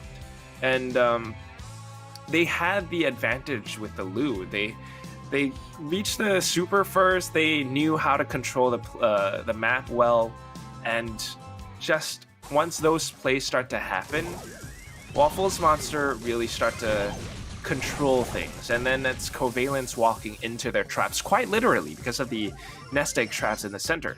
Now, it looks like Covalence are trying to pull out the same thing on their own. They have a Bell as well, and they are the first ones with the the trap in the center, planting the flag as it were. But let's see if Waffles Monster will actually come back from this time. Well, it's already 25-6. Covalence has respawned and is trying to work together. Kid Drunken blocking off that right flank. Has to be careful because his ranged attacks are going to be no match for Angry Gene, and Angry Gene is pushing very aggressively into that back line. No ping though, going for the shots onto Awfully Bad. Awfully Bad is replying and gets absolutely slowed right there. Rico, the Panman with the really good bounces. He's on fire with that at the moment. He's really hitting all his shots, and he still has a super available to go whenever he wants to use it. So right now, Waffles Monster still on that middle area, still capping. Nerdy Gene just ineffective right now. He's not hitting his shots at all. And that means the super is not going to get popped anytime soon, which means they can't force Waffles Monster off the point. And it just seems like they are on a roll right now. And they're holding it really hard. Now here comes super from Nerdy Gene, finally. But it's going to be a little too late. Waffles Monster will pick up that round so comfortably. And that will be 2-0 on the map score. And we go into map, well, not map point just yet, but we're going to match point with Waffles Monster, comfortable 2-0 cushion. Yeah, and moving on to the next map, which is going to be split. Hopefully, maybe this is the double capture point where Covalence can actually stage a comeback. But so far, it's the same thing. I mean, really is sometimes the mechanics of how they were able to connect their shots. I mean, even using the, like you mentioned, right, the Rico Japan Man, really knowing how to bounce him off the walls. It's something that requires skill, something that I can't pull off, but they can, and they're able to use it to, like, you know, really take away whatever Covalence has got. They're trying to play a similar brawler lineup as well, but it's just not quite working out the way that they wanted to. Even the way that the Bell players are placing their nest eggs, there's a slight difference. I think Covalence want to do the same thing. It's just that they weren't able to get the lead that they needed in order to place those traps. Meanwhile, because you know, Waffles Monster were already in that lead, they were able to place down those two traps, and it's the ones that cover the largest area over on the capture point. You know, even though no one really walked into them yet, having those traps is a very big statement on these layered defenses that Waffles Monster have in mind. They know to fight from the capture point, which is something that you mentioned earlier as well. They know, okay, even if I fall off and have to retreat from the capture point, I have my traps there in place, which will give me an advantage if I needed to. So it shows that Covalence, they kind of try, but not quite there yet. Meanwhile, Waffles Monster, they kind of have, you know, maybe it's experience, maybe it's skill, but whatever it is, it shows that they are prepared. They have a plan A, they have a plan B, you kind of even have a plan C. Let's see what happens on Split, because this is a map where you would want to have those layered defenses as well. 2 capture points, there's a lot more to consider. It's not just all about the fights. It's not just about using the Lu supers to, you know, deny area. This is a map where you need to learn how to play around the obstacles or destroy them, and positioning is very, very important. Interesting. Yeah. So we'll go into, what was it?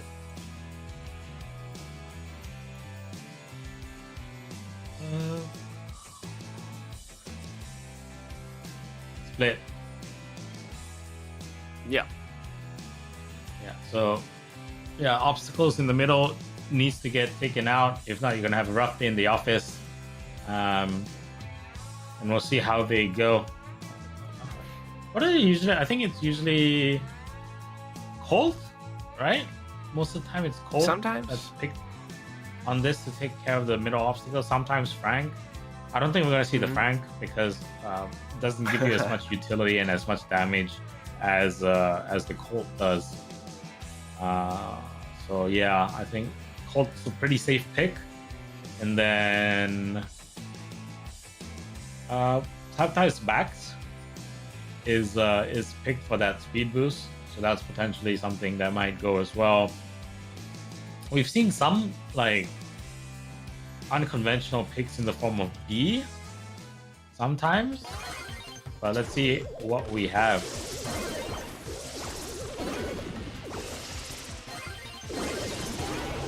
Well, you were Yeah, absolutely so right. only- There is going to be yeah. a B. Off the bat, we do have two. We have a B, we have a Colt. And the only difference is Surge? Is it? Surge versus Ono Rough? I think. Yes, that's absolutely right. So after a good start, Covalence right now, but Waffles wants to come back. 43-29. They're both on each other's caps at the moment. And it is just going to get more hardcore from here. Angry Gene already on 3 chevrons. Gets taken out though by Japan Man. And now no ping. Once again, smart plays with the sandbag. Wow. Awfully bad though with the juke. Stays alive long enough for Gene to come back in with the teleport and force them off the point. And now, no longer individual fights. It's T-Res plus Awfully Bad to take out No Pink, the Colonel Ruff player. The sandbags would be great for him to hold on to the point, but with T-Res's presence, I mean, look at that. Awfully Bad plus T-Res. They're just connecting their shots, and Waffles Monster unable to contest. They were taking a lot of damage, and since they were forced off the point, since they died, it's going to be an easy win, at least for now, for Covalence Captors. Very lovely to see, but can they do the same thing? If they can, then they take this map, and then we really go, you know, the complete opposite of what we predicted earlier on. Yeah, harder. It's gonna be a lot harder for Waffles Monster to pick this up. I think the main thing is they're not used to. Yeah, I mean, if the prediction is completely flipped, then they're not used to having multiple points to cap, right? So maybe that's why maybe that's why Covalence is doing better, because they're able to organize their team and coordinate over the 2 points. Well, game has already started. Let's see if they can actually try to do the same thing. It looks like they rushed in on their own already, and look at that. Just not the start that they wanted. Each and every single individual player dying one by one. And of course, speaking about numbers, Waffles Monster are up by 60%. Look at how much that they are controlling just at this very moment. It's divide and conquer, and Waffles Monster are really dominating this battlefield. Awfully Bad, Angry Gene, even T-Res, who just respawned, sustain so much damage, they can barely touch the point. And within seconds, Waffles Monster secures the win. We're at 1-1, and back at it again, all of a sudden, it's kind of match point. Yeah, it definitely is, and wow. They've really adapted once again, Waffles Monster, to that initial pressure from Covalence. I think they're just trying to get their footing, right? And trying to figure out what kind of lineup works. And they've done so successfully. So it took them 1 round, which isn't too bad. And we're going to the 3rd round. So like you said, match point going to be very, very important for Covalence if they want to get back into this game. They need to buck up, and it is no room for error, no room for mistakes at all. If they lose this, that's it. They're knocked out of the tournament. Well, you heard it here. So please, Covalence guys, don't make any more mistakes. If you're going to go with aggression, make it calculated. Make it a careful, tactful form of aggression, right? You can't just rush in one by one, because anytime that happens, you're fighting individual fights, and it just... what was that? That old Singaporean meme with the hailstorm? You drop like grip. I don't know. Something along those lines. Let's see what happens.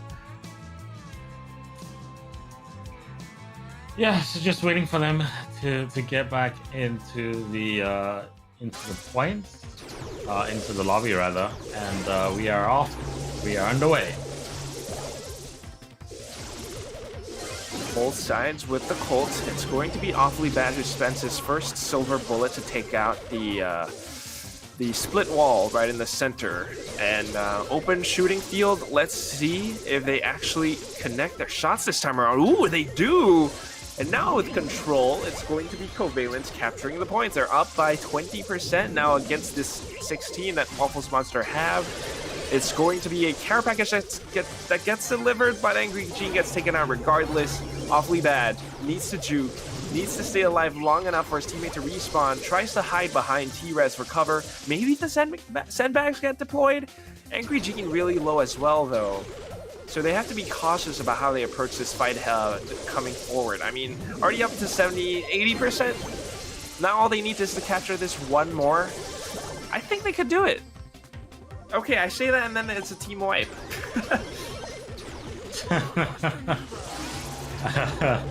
Yeah, but right now Covalent's doing a great job getting back into this, right? Waffles Monster trying to do their best. Noping is the only one standing, and they need to get rid of him. T-Res almost going down, but the sandbag deployment. Oh, sneaks a shot through. There's Noping, and now here comes the drop. So Waffles Monster out of nowhere gets that team wipe, and I don't know if there's enough time for Covalence to get back into it. T-Res still gets wiped. And just surviving by the smallest of margins is Waffles Monster. And they'll take it at the death with the buzzer beater. And they'll win that round, taking the match as well. 3-0. So, completely decimates my prediction. 100%. They're better at all the maps. And that's going to be it for now. Unfortunately for Covalence, they get knocked out. They walk away with $50 though, and we will head on to the next stage of the competition, which is going to be the upper bracket round 2, also known as the upper bracket final, and that's going to be between Zigsaw versus ASD. We'll go to a short break and we'll be back with more Brawl Stars action in a little bit.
What do you see? What do you see when you are looking at yourself? Is it a friend? Is it a brand new start of the bitter end? I gotta say, I see a line for every mile of the road that I never went down. These days always end the same. Never mind, never can tell. I guess I'm the one to blame. Maybe you a little as well.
And welcome back. It's the Brawl Stars Singapore Community Rumble. We are your casters. Hey, I'm Quek, and with me is Death Adder, aka the Velociraptor. How are you doing? I mean, how do you think the games went so far? Covalence versus Waffles Monster. Well, completely opposite direction of what I predicted. So can't really say much about that. But it just goes to show that these teams really can turn the dial up to level 15 if they want to. And we're definitely gonna be in for a amazing match, I hope, between Zixar and ASD. I think Zixar got knocked down by, the similar kind of ASD/Flash lineup in the previous cup last month. They were able to beat Waffles, if I am correct. Last week, but then were knocked down by the ASD lineup. Yeah, it's something like that. Pretty similar. So it just goes to show all these teams are pretty equal skill wise. Just I think ASD or the Flash lineup is just slightly well, depends on the game mode, but now that it's a singular kind of game mode, they're just slightly ahead of the curve for now. So you can't discount any of the teams. Fair enough. But here's the thing, though, and this might surprise you. Remember when I said Zixar, in I guess the end of the week, the qualifier before this second Cup of June, they won 2-0 in their every game throughout the entire bracket. The grand finals was between Zixar and ASD, and Zixar beat them 2-0. So even if it is Team Flash, I think Zixar, with the addition of Razel, this is very impressive. I want to see them win this upper bracket final. I mean, no disrespect to ASD, but I think I'm a Zixar fan now. The key difference is the qualifier is best of 3 single elimination, right? Yeah. It's best of 3, so it's not a best of 5. Maybe that's where things are a little bit different. The best of 3 single elim, no margin for error. You have very little breathing space, so it's a slightly different monster. But it's a good point to bring up because it does tell you that Zixar actually can take on ASD if push comes to shove. So they're not just. You can't ride them out, from the get-go. Can't exactly write anyone off, especially not in Brawl Stars, because anything really can happen. I mean, people are still typing #CVL win in the chat, but CVL they had some of those moments where they came back, Covalent that is, but unfortunately, they are eliminated from this tournament. For now, it's going to be Zixar versus ASD in the upper bracket finals, and whoever wins this one secures themselves a spot in the grand finals. They can kind of rest easy, watch the lower bracket finals, and all right, maybe let's come up with counter strats for whatever our opponents will play. And could be Waffles Monster, could be ASD, but let's see what happens. First map, Ring of Fire. Second map is Dueling Beetles, similar to what we had earlier on, right? Single cap points, and then comes in the new map, Sabotage Strip, the one with double cap points. That is one that I want to see. So, at least for now, Ring of Fire, Dueling Beetles, I think we're going to see a clash of the lose. And since you already know there's going to be a loop for sure, right? Area Denial. Who are the other 2 brawlers going to be? That's the question on my mind. You might see we saw an Ember earlier on, but this time, since it's ASD and Zixar, I'm not too sure. Sharpshooters, perhaps. It's tough to say. Anything could happen, really. It's hard to predict. Like some of the metas for other games, it's easier because you can be like, okay, this is the map, this is a setup, these are in those other games, right? These are the heroes / champions / whatever it's called in those other different games. and this is the combination they're gonna do. This is the item build they're gonna go for. Brawl Stars is like every single brawler you don't have to worry about an item system, only just a gadget, right? But every single brawler can be used effectively, right? There's no discounting any brawler. It might not be in the meta, but if you play it well enough, you can hit your shot, your super lands. Like, you can use any single character. Like, if you're really pro Shelly, you could get away with it. If you like, we've seen early in the before the new format came around, we had some Nidas, right? Some people just went all out Nidas. Even El Primo as well. Those were like surprise kind of picks. So yeah, you can get away with like some pretty wonky stuff, as long as you're good at it, basically. I say that's fair, but my only thing with that is just you always have to think about the maps, and then you have to think about the range of the brawlers that you're about to play, because sometimes I think it's pretty evident earlier on, like Covalence tried to play the brawlers that they wanted to play, just that they weren't able to get within range to do any damage or build up their supers, which is very unfortunate. You're forced to just throw bodies at your opponents and hope for the best, but that's not always the, I guess, prime solution. But still, it's ASD versus Zixor, and if anyone knows the game, it's these two teams. I mean, they're incredibly experienced. I mean, come on, Steam Flash, ASD, but we also have guys on Zixor squad. We got Prime, we got Rizal, and I'm very curious to see what they've got. I mean, if anything, if the, I guess, qualifier brackets dictate anything, it really shows that Zixor has a new form, a new energy, perhaps. But you don't want to discount ASD for sure. But that aside, I am curious. I mean, earlier on, I wanted to talk about the new brawlers that were kind of announced during the official Brawl Stars Brawl Talk. Aside from that, I also want to talk about Squeak. I mean, we have not seen a single person pick Squeak before, who is this new, like, slime ball, like, blob of goo kind of brawler, kind of a sharpshooter. He shoots out, like, bombs that stick to surfaces and then they explode, they slow people. It's awesome, but no one's picked him yet. Maybe it's a map thing as well, I'm not too sure. But in the meantime, new brawler, and this is one that he looks a lot of fun to play. He's called Buzz. He's like a dinosaur kind of guy. It's I think the theme of the new update is called Jurassic Splash. So I'm just gonna let that paint you a word picture. It's a Jurassic Park themed water park. it's like he's a lifeguard of sorts, and he looks like a dinosaur. I sound insane right now.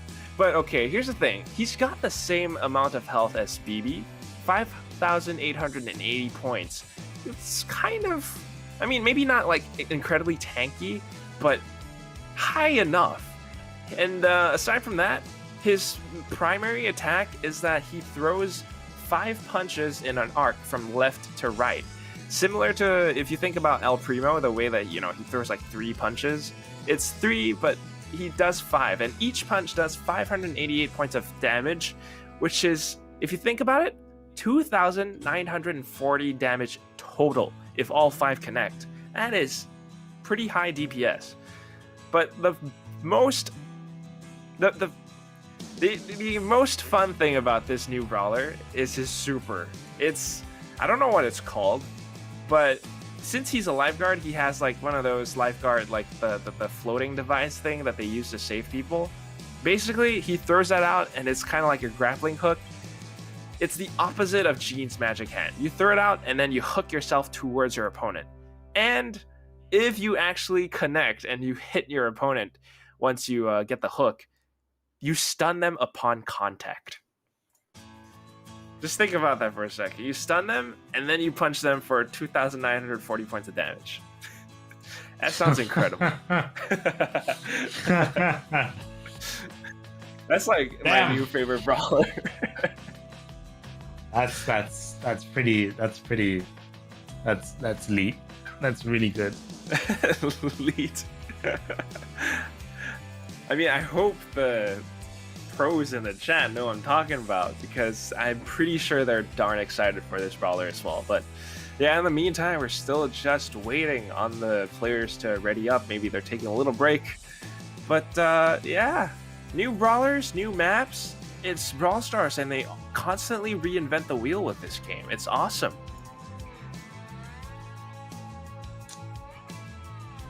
Yeah.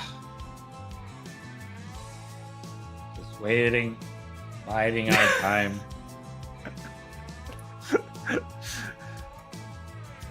So what were you up to last night? It's pretty funny that, like, for a game that the rounds last so little, how long it takes for the gamers to get into the players to get into the lobby and start the game. A bit perplexing. I think, you know, sometimes. Okay, we're getting word.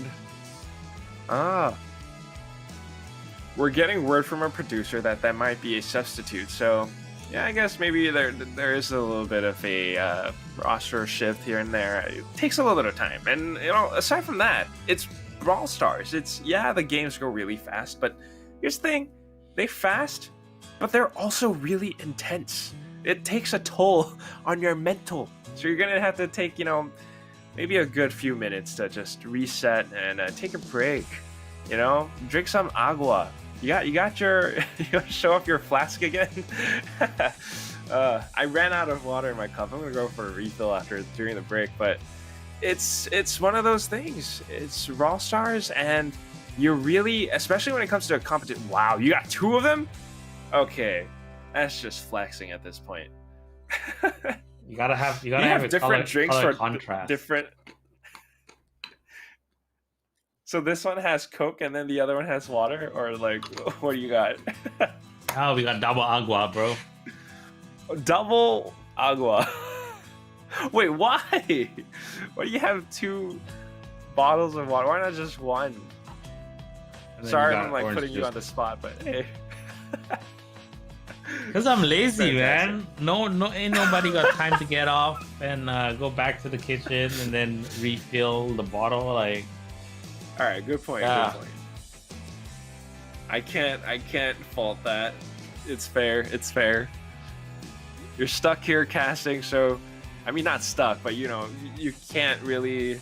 You don't want to go off for too long because the break ends and then you're still in the kitchen filling up your bottles or something. Yeah. So that's why I'm kind of out of water, but I haven't refilled my cup yet, which is awesome. It's my mistake, but yeah. Yeah, I mean, we're coming to the conclusion of this community rumble. We don't know if it's going to be extended, but you know what? We have these plushies.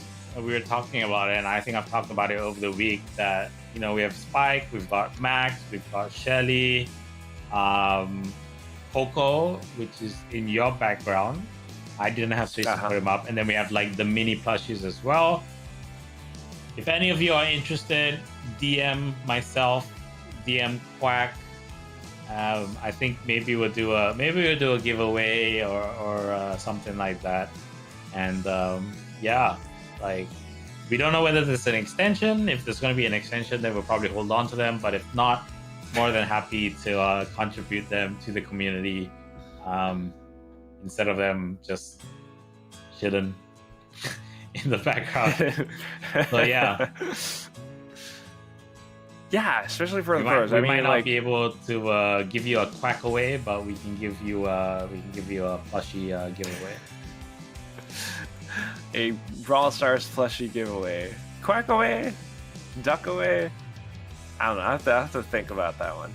They're my ducks. I can't just give them up. I don't know. Maybe someday if I buy more ducks. But yeah, I mean, especially if, like, you know, for the pros themselves, if like some of these are your mains or something, and if you stream Brawl stars. You want to put them up as decoration as well? Feel free. It's at _Phil_effect. Am I right on Twitter? Yeah. On Twitter. So that's who you want to hit up if you're looking for plushies. And as for me, hey, I'm Quack. It's exactly the same spelling right there. And maybe, who knows? Yeah, we'll try to hook some of you guys up. It's the very last community rumble. We started this last year. It's been a wild ride. We're still waiting on the players, but yeah, when did we start actually? Sometime around I think it was December. No, it was way before December. It was September. Really? September, if I'm not wrong. Yeah, last September was the initial stages. So that was not the new format, and then April onwards became the new format. Oh yeah. Okay. That's absolutely right. But previously, you only had 1 weekend a month, not 2 weekends. 1 weekend a month, and now we have 2 cups per month, twice the prize pool, and of course, strong teams as well, and they're back at it again. It's going to be ASD and Scythe with a bit of a flank, looking to corner Raz, and he gets taken out. So it's going to be Prime who actually gets subbed in. Prime gets subbed out, and Myth replaces him. Let's see if this Zixor roster will be able to prove to be as deadly as before. Of course, Scythe, look at how he's hiding. He's just waiting for the teleport, seizes the opportunity, goes in, takes Smith out, and now Raz tries to push in towards the sandbags. Easy frag from Mochiball. Complete team wipe and complete control for ASD.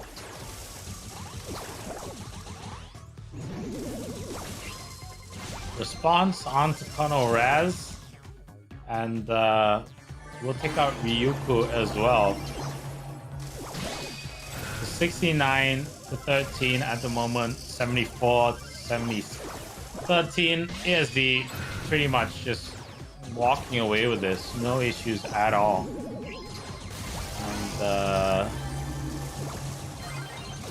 yeah, pretty easy. Oh my god. This round, just very, very consistent. Did really well with the sandbags, did Mochi Ball, to sustain all that damage and just get away from it. So amazing stuff. ASD off to a roaring start. I was not expecting this. Come on. What happened, Zixor? What happened, Raz? Okay. I'm still kind of going off of statistics of how they beat ASD in the qualifying grand finals 2-0. And then now, it's like in the blink of an eye, ASD, again, just all of a sudden, they go in with complete team wipes, complete control over the map, and there's nothing much that you can do to contest. You saw that even after the team wipe, like Rizal tried to push back in, couldn't do anything. He was getting shot down from miles away, and like you said, Mochi Ball using the sandbags is so smart. He knows how to control the battlefield with those things. Ryuku trying to make some plays happen with Carl this time around, able to delete response. Not bad, but is he able to build up his super and then come in with some sort of a disruptive push to force ASD off the point? So far so good, as Raz is actually back in and able to control it now, up to 20%. If they can't keep this up, he pops a super, gets taken out. Well, I was hoping that they keep it up, but 10% difference right now. ASD can come back pretty easily. Ryuku onto response, so Zixor now in position to take this with Scythe already on 3 chevrons. Myth is just slightly behind, but they're fighting on the cap point. That's the most important thing, right? Zixor now taking the shots and response down. Whoa, what a snipe from Raz. He'll take out response. Here comes the drop. Has to get out of the cap to make sure that he doesn't get wiped from that. And Ryuku is just doing his best. But Scythe with the teleport in, takes out Ryuku, goes for the... Oh my god, why didn't Raz get that shot off? Did he not know that he was in the grass? Can't be. I think he didn't have any. He'll regen and live to fight another day, but he's already fully maxed out. So once he gets super up, that's pretty much insta kill. Will come around the corner, respond to the snipe onto Raz, and that's going to be Scythe versus Myth. Myth also very close to leveling up, but he just needs to get 1 or 2 more hits in. And now Zixar with the comeback. They're back in the cap, and now it's 76 to 79. To 69, sorry, 76 to 76 now, Wow. as Response is just chilling in the cap. Uh-oh. Yeah, and at this point, it's going to be a tough fight for Zixar coming forward. They need to delete them. They need to push up front, but can they do it? They can't. It's 100% to 76, a full-on comeback from the ASD squad. A heartbreaking defeat on this very first map. They had it. They were in the lead, Zixar, but somehow in towards the middle, after a team wipe, after, I guess, Raz tried to do something. Scythe, though, just pushing in that way, using the teleports. He had the max upgrades, and my god, they were unable to deal with it. And they went from, like, what was it, 20-something% to a full 100? That is ASD, showing what they're made of.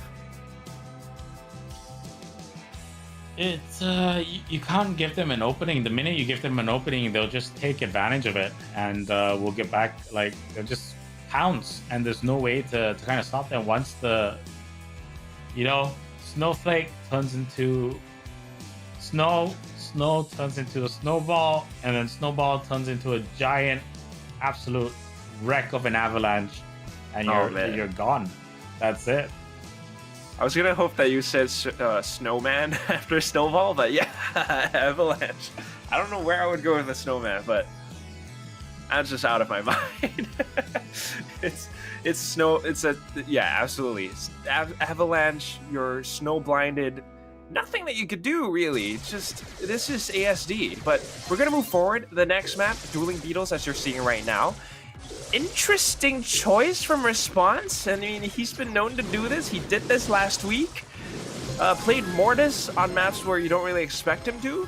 This time on Bull and Ryuku with the 8-bit. They instantly delete Response, and along with that, gain some control over the capture point. They're building it up now. They need to hold on to it, though, and the Amber Grenade is going to kind of push them back a little bit. But instantly gets burned, and it's going to be Zixar riding this wave.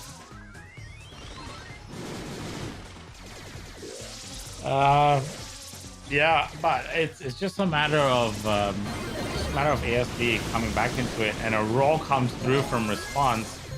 Doesn't get taken out though, funnily enough. So weird kind of choice with Bull, but he does bring him down to very, very low health. And now they'll make that comeback to do ASD. They're in the cap. No one's forcing them out. Scythe with the super down there in the middle, so no one can really come through. Miss, though, he is hitting his shots, but they don't seem to be doing you know, as much damage as they would as he would like. And now gets triple, gets 4 shots in a row. One more shot, I think he should be able to get his super up very soon. And at the moment, ASD still to an early lead, capitalizing on that. Response just being a pain in the butt for Zixar. He's just making sure that they can't get through, and his roll is just surprising them, right? Now goes for the backstab right behind them. Is gonna roll in once again. Bang! Oh! Takes out Myth. Gonna almost take out Ryuku. And ASD will pick up that first round on this second map. Pretty easy. My god. Okay, it seems pretty easy, but here's the thing. All right, guess, just take a wild guess. What do you think the pick rate is for Bull on the map Dueling Beetles? I'm gonna say probably like 0.5% or something like that. Something super low. Actually, spot on. I mean, just 0.1 off is 0.6%. It's such a niche brawler that tends to only work out on maps like, I guess maybe Brawl Ball, because, you know, you want close range fights. That's where the shotgun actually performs, right? But they really show, they demonstrate to like teams like Covalence, like, this is how you actually play the strat to perfection. the fact that they coordinate their supers together, the fact that Response is kind of just roaming around the map, proving to be that pain in the butt, like you said. He's not looking or gunning for kills or just looking to mark someone. He's looking to push up deep into enemy lines and then, annoy the heck out of them, ensure that they can't just push up freely. Now he's playing Stu? Oh my god. Let's see if he can actually stay alive long enough. I mean, for now he dies, but I think ASD has something in place. The way that ASD tends to play Amber plus Jessie is that they look to control the map with their supers. Earlier on, Mochi Ball deployed his turret over to the left side.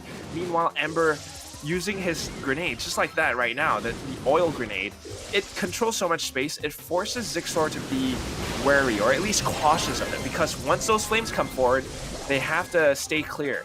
But so far, they're able to stay alive long enough. They come in with a couple of eliminations, Mochi Ball is gone, and now Prime and Raz gain control over the center. If anyone can do it, Zixor can, and they will be the ones to take down ASD, but for now, look at how Response is playing Stu. Dodging back and forth, using the dashes. This is incredible. For now, he'll get taken out, but he's going to come back pretty soon. 41-42 as Zixor are holding on to that middle point. Damage booster right on the edge, so Ryuko is able to make use of that. And I think he'll probably want to bring it slightly more forward once he gets the super out once again. But Zixor now, very comfortable area. ASD, they need to chill out. Either that or they need to just be careful. But as I say that, Response goes all the way in. Massive push from Mochi Ball, and Scythe gets the turret down, and Scythe will follow out with the flamethrower. So now they come back and they take possession of that middle area. Damage booster should help them out for Raz and Ryuko to force ASD off the point, and they do successfully. They get that triple cap and that team wipe, and now they'll take the second round, and so we'll force it to a tiebreak on this second map. Well played. They sharpshoot, they have the damage boost, and they're just going to bang, take out several players off of ASD. I think maybe Response is getting a little bit overconfident. The bull worked, now we want to play Stu. Maybe slightly different. Like, bull worked because he has the health and his team had the advantage. That's why he could push up into these these forward positions. But Stu, and you don't have the advantage, a little bit tougher. Stu doesn't have the same amount of health that Bull has, so this is interesting. We're going to go back into the third round now, and let's see. Zixor not budging, just playing the exact same brawlers. ASD switching things up a little bit. Instead of having the Amber, Scythe is going to be playing B this time, so a little bit of a sharpshooter duel. But let's see how Prime fares against Response. I mean, look at that. He's able to connect at least 2. Not too bad. Missing one more. But, wow, Response just juking everything. And this is going to give ASD tremendous control. 40% up and onwards. Zixor is still trying to find something.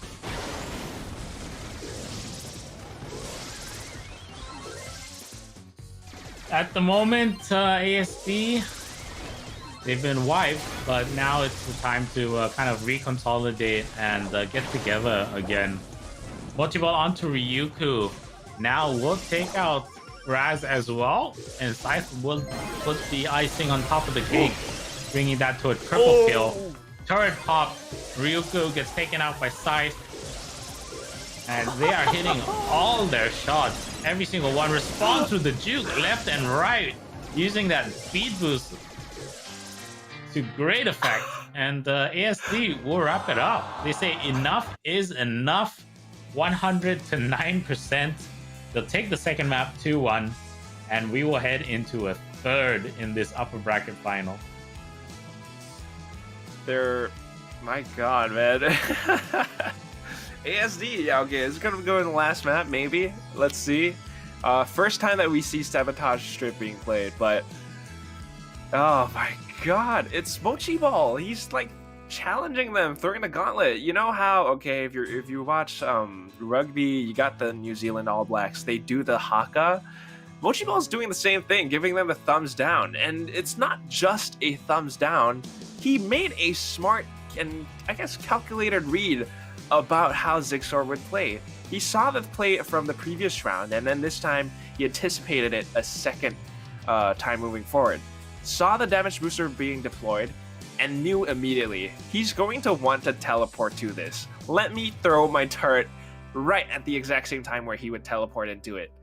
And it worked perfectly. As soon as the 8-bit player teleported into his damage booster, turret got deployed, he got slowed, the damage comes forward, every single player from Zigzor just couldn't push up anymore. That is just... If that's not a challenge, then I don't know what is. But ASD are just... They want Zigzor to fight them now. And this next map is going to be, I guess, a lot scarier. Sabotage Strip, somewhat of a new map. You have to think about the jump pads. You have to think about the grass patch. You have to think about the obstacles. I mean, just take a look at this one, Phil. Instead of the singular capture point that we've seen from the previous two maps, this time it's two different ones, and they are split on the left and right side. You have to think about resource management, how many players you want to send towards each lane, and my god, it's... Just because we haven't seen this map yet, I don't know what the strategies are. But 3 lanes, right? It's still the 3 lanes that we're so used to seeing in Brawl Stars. I don't know how the teams are going to play around this. Here we go. Well, we have, is that weekly? No. Is it? No. So much well on the B, no, side on the Sprout, surprisingly, and he's, whoa.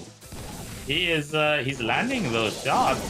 Gotta put the wall up and blocks Raz out, so Raz can't get out to the point, and that means ASD are gonna have a field day on that left side response. Push comes to shove, we'll take out Prime. Raz though with a volley will follow up and clear that right area, but they've already they're almost on a full cap on that left side, but here comes the counter attack. Now double cap for Zigzor. Ryuku almost going down, gets a shot into multi-ball and will be forced back. Ooh. Raz has the healing modulator down, and so that's gonna allow him to sustain himself. Ryuku comes through, so they're gonna get the full cap already on that right side, and now they need to get to the left. They need to transition, and I think they'll do so pretty soon. Once response goes down, Raz will go for the backstab. Ooh. Indeed he does. Wall comes through from the side, so Prime can't do anything, but the backstab comes in. Healing modulator is on the ground, and that's going to give him sustain. And Zigzor, through some really good teamwork and really smart use of their skills and gadgets, will pick up the first round.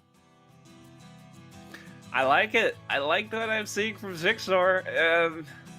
You know, they're not experimenting too much. It is kind of a new map, right? So I don't even have that many statistics on like what the prime picks are, what the pick rate is, or anything. Kind of a little bit, but not like really cemented strategies or anything. But you can kind of see that Zigzor, they know their brawlers. They know who's good for what situation, and that's why, even though they had the point on the right side completely captured, Raz as Pam went in to defend it. He used his healing modulator to sustain himself. Meanwhile, the rest of the attackers, they can push towards the left side. This time, he's going with the Mortis and aggressively pushes up towards the right side, looking to capture it again. Let's see. It's another duel between the Bs and the M's.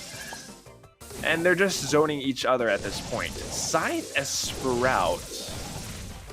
I don't know how useful that is, because the wall, yeah, okay, you can kind of create an obstacle and keep yourself alive, but look at this.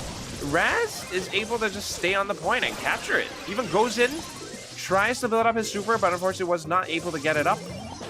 That sounds wrong, but anyway, it's going to be Ryuku and Ems looking to capture the point on the left now, since they almost have the one on the right fully captured.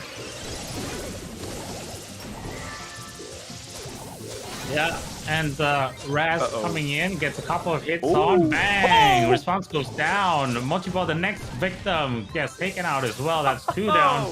Last one standing inside. He's getting bombarded right now. Raz with 2 hits, misses his third. He'll probably go down. Yeah, he does. And that means that ASD will be able to move in to get the 50%. Or to come and force down on that right side. So 67-64 right now. And if they don't get rid of response, they're gonna lose this this cap race. 72-78. Zixor not out of it just yet, but ASD now are running away with it. They're clearing everyone out. Raz though with the super goes in for the jump, hits 1, hits 2, hits 3. He doesn't able to get the kill, so he doesn't get that regen, and ASD are gonna sneak one through. My God. So they'll pick up the second round, and we'll go to a tiebreak on this third map. That is... Jeez, man. Okay. Zixor are playing, to their brawler's strengths. They see and they recognize earlier on, Pem, okay, use her to defend. Mortis, okay, use him to attack. But ASD just show that regardless of whatever brawler you've got, teamwork always prevails.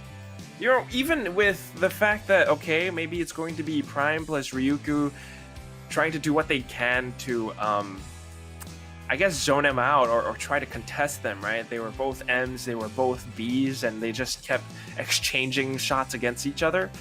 But difference is, they had one more player on their side from ASD, and it's just... Alright, so what if you got 2 guys? We have 3, and we have, our shots connect a lot better because we have the mechanical skill, and they just go in and capture the point anyway. ASD are able to come back just like that with the flick of switch, and now going in with a Tara. Ooh, we are switching things up. Prime on Carl now, able to take out Mochiball. They're trying to zone each other out just because of how long this map can be, but I'm interested to see how this little bit of a switch will play out for Zixor. I mean, look at this. Raz is the one on ends now. They are already up by 70%. No one's even challenging Prime just because he has a super and the boomerang can do so much damage. Response will be the one to challenge him pushing in now, but the point is already captured, dude. We're up to 96, 97. It's game over for ASD. In the blink of an eye, Zixor turned things around, and they managed to stay alive for one more map in this tournament. Well, not tournament, this bracket. Upper bracket finals. Yeah. And we will roll on to the next map very shortly. I mean, what are your thoughts of what we just saw? It's chaotic. It's incredible. I mean, first of all, because this map, it's kind of new, so we don't really know what the fixed the general meta is, but you can kind of see that they have an idea of how it's supposed to be played just because of brawlers being strong at certain situations. That's why we always see a B. That's why we always see an M's. M's can control space really well. B is excellent at sharpshooting, especially when you have such a clear, narrow line of sight right down the center, or even on the left and right lanes. That's where B would excel. But the thing is, you need to connect your shots. Aside from that, they have that one last brawler that they tend to use as a flexible pick. Maybe a Carl, maybe... I don't know, they had so many different ones. The Mortis was an interesting experiment, but I guess it didn't really work out. Sometimes the range works, sometimes Raz, he actually managed to connect his super onto 2 players and then went in for the double kill. That was a sight to behold, just that they weren't able to convert it into a win. I think it starts to show that sharpshooters are the way to go, and when it comes to those plays, depending on whoever gets the first few picks, depending on who has the early advantage, they tend to be the ones to control the game. I mean, Zixor, once they start to come into their own, they find their stride, they're just able to lock out these zones, and if you're ASD, it's tough for you to find your way back onto it. Now we're moving on to Split. We've seen this one before. but neither team are looking to destroy the center obstacle. In fact, we're just sticking to Surge teleports, maybe a Carl, maybe the Rico, since there are many obstacles to bounce off of. But Prime on Tick. This one is going to be interesting. I want to see how he uses those Tick bombs.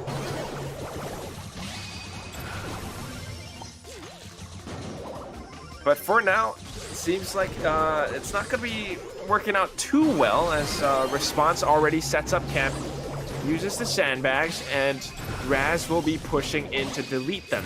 Still though, he gets immediately traded, and so far, it's kind of a stalemate, but ASD are looking to control things. Yeah, 47 to 56 at the moment. Zigzor, though, has to be said, they probably have superior positioning at the moment. And they have just a slight lead, because Raz was able to sneak in on that left side. So, if we go to a race, Zigzor are going to take this round. And I don't know whether ASD realized that or not, because no one's contesting that left flank. Now Response is, and he's trying to bank on the fact that he might get the drop, but Raz is just leveled up. So this is somehow, because he got into that circle, they did get a bit of a cap, and ASD, they're gonna sneak a win. Ooh!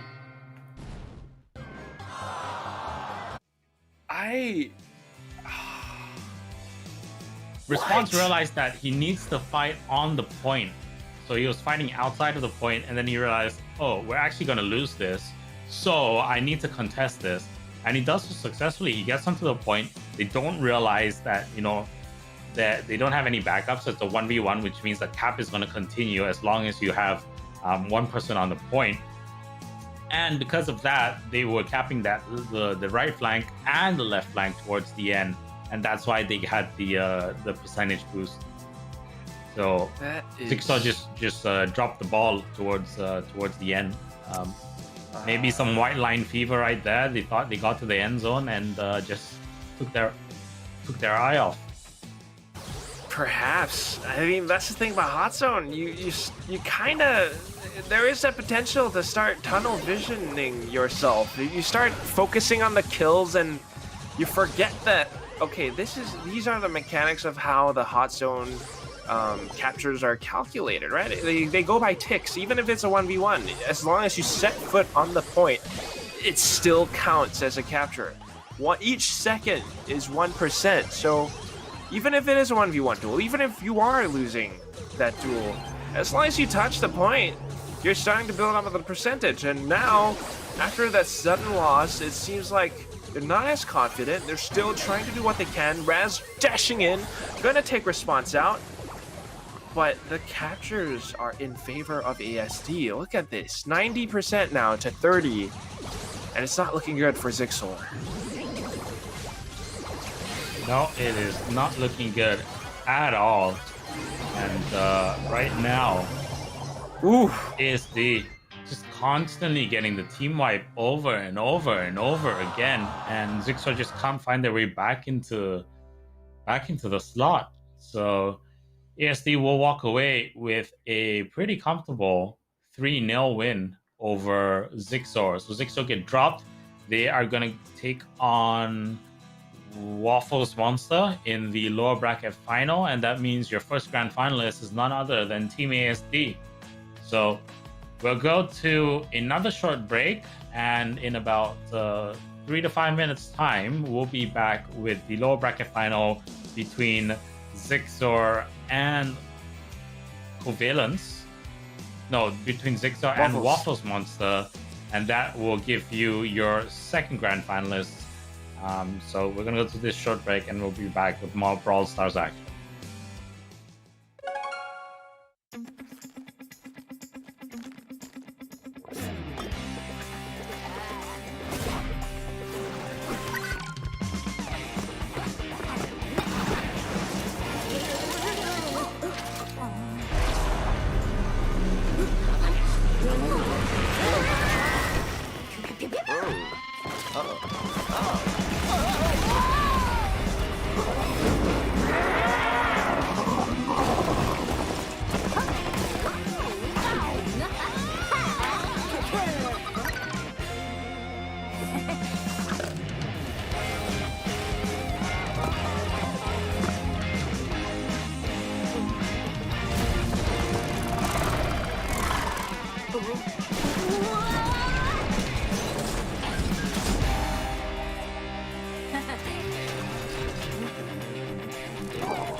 What do you see? What do you see when you are looking at yourself? Is it a friend? Is it a brand new start of the bitter end? I gotta say, I see a line for every mile of the road that I never went down, I never went down. These days always end the same. Never mind, never can tell.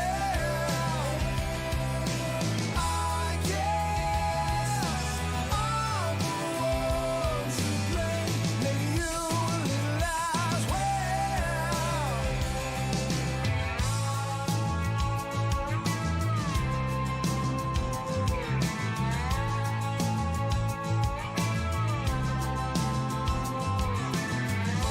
Are you afraid? Are you afraid of what it means to let go?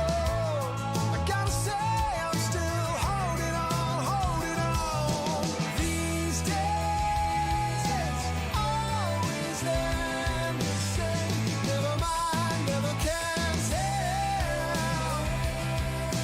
I guess I'm the one to blame. Maybe you a little as well.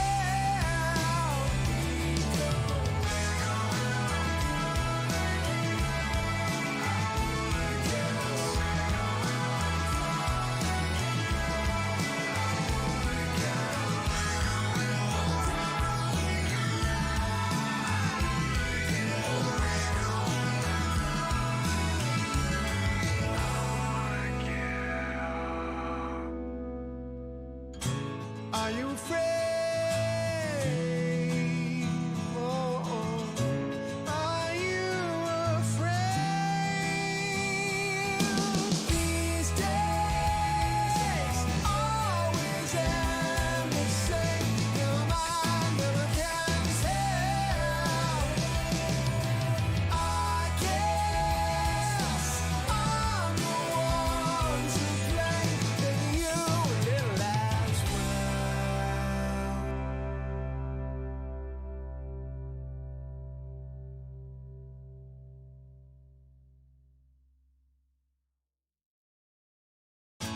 What do you see? What do you see when you are looking at yourself?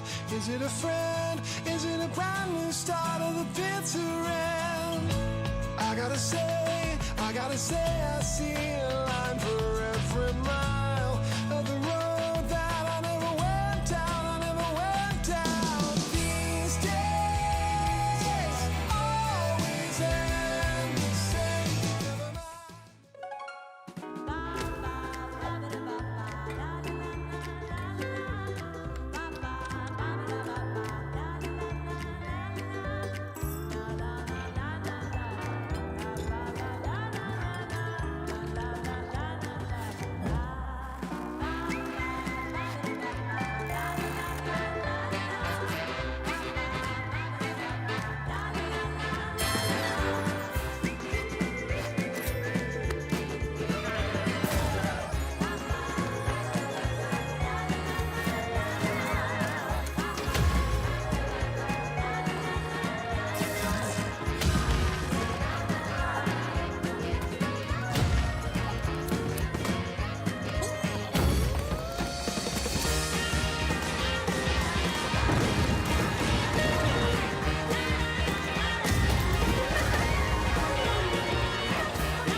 And welcome back. It's the Brawl Stars Singapore Community Rumble, and here we are. It's in towards the lower bracket finals. Zixor versus Waffles Monster after a 3-1 loss to ASD. Something that I didn't quite expect. I was hoping for a lot more from Zixor, but here we are.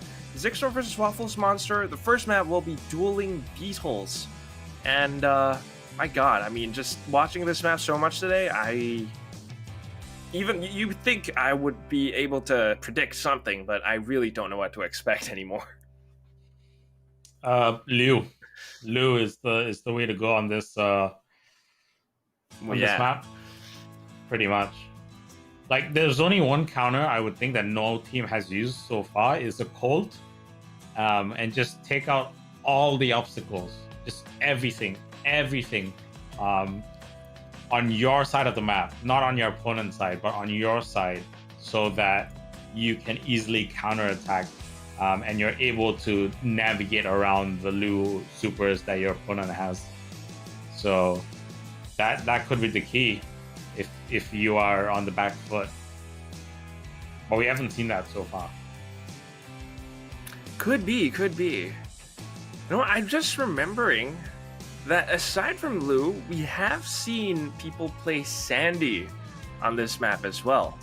Remember Sandy with the sandstorm and then you go invisible in there? That could, well, maybe not a counter against Lu, but if you can take out the Lu, it could give you a little bit of, you know, maybe some territorial control, some space to work with. There's something there, but I think you're onto something with the fact that Colt taking out obstacles, it really frees up a lot more space, which would enable you to take out the Lu. You open up lines of sight, and let's see if that's something that works out. But for now, I mean, if we're talking about Zixor versus Waffles Monster, just the way that these players play against each other, I mean, they did play against each other last week, and here we are back at it again. Slightly different roster, but I think I'm not sure. You know, Zixor tends to be the one, I mean, just because of their sheer performance in the qualifying games, but now against ASD, it's just that feeling of like something being missing is coming back. I thought that perhaps with Rizal coming in, or you know, maybe, okay, so full-on disclaimer, not a competitive Brawl Stars player. I don't know how the team dynamics work. I don't know if it's like Valorant or Counter-Strike where you have like a specific shot caller who decides, okay, you guys push here, you guys push there. I don't know how it works in Brawl Stars. Maybe with like new players coming into the game, maybe they have a little bit of a change in dynamic, like a new leader steps into the game. Is there something there? I don't know. Maybe someone in the chat can fill us in on this, but I would think that there will definitely be a shot caller, like a captain, right? Yeah, the shot caller will. I mean, you have your captain, but you also have your shot caller, and the difference is the captain takes care of your day-to-day affairs. Is kind of like your manager if you don't have a manager, right? Handles all your interpersonal issues and all that. So it's more like the life coach, deals with like the real life matters, whereas your shot caller is the leader in game. So whatever he says goes. So if he says you pick this brawler, you pick that brawler. If he says you go left, you go right. He says jump, you say how high, basically. And every team will have a shot caller at the end of the day. So, but the other thing to that as well is you could have a drafter. So that guy, his only job is just being super analytical, and he chooses the draft. So depending on how your team structure or how your team is lined up, that's how the different positions affect your choice of brawler, or affect how your team navigates the competition. So, I mean, with all that information, now we know, okay, there can be, you know, differences in captains, in-game leaders, or shot callers, and drafters, perhaps even. Coming into Brawl Stars, with these two teams specifically, Zixor and Waffles Monster, who would you say, I guess, if you had to make a guess, you know, looking at the team rosters at the very least, who would be the team captain, or I mean the in-game leader for Zixor? Who would be the in-game leader for Waffles Monster? I mean, I'm aware that, you know, ASD, Team Flash, I think Wiggly Spoo is the coach, if I'm not wrong. And then Byro earlier on, I think Greek was supposed to be the coach for Waffles Monster, but with all these roster changes here and there, and now they're playing the Brawl Stars Singapore Community Rumble, so things are slightly different. maybe are they playing a little bit more relaxed? Is there no shot caller, or what do you think? Just based on the gameplay that we've seen so far, it can be hard to guess. It's hard to say. I mean, I don't have any like super close personal relationships with the team, so yeah. But we're into the game, and let's see how it goes. Let's see. Well, at the very least, I want to take a rough, wild guess and say that No Pink is the in-game leader just by sheer position. It looks like Kid Drunken is the one pushing up really aggressively, and his objective is really just to keep them at bay with his flames. But unfortunately, it will not last. Prime, in fact, pushes up for it, plants the honeypot right underneath Smiley Man's nose, which kept him crowd controlled there for quite a while. And because of that, they kind of lost the lead that they had early on, but they're coming back into it now, struggling to maintain control over the point.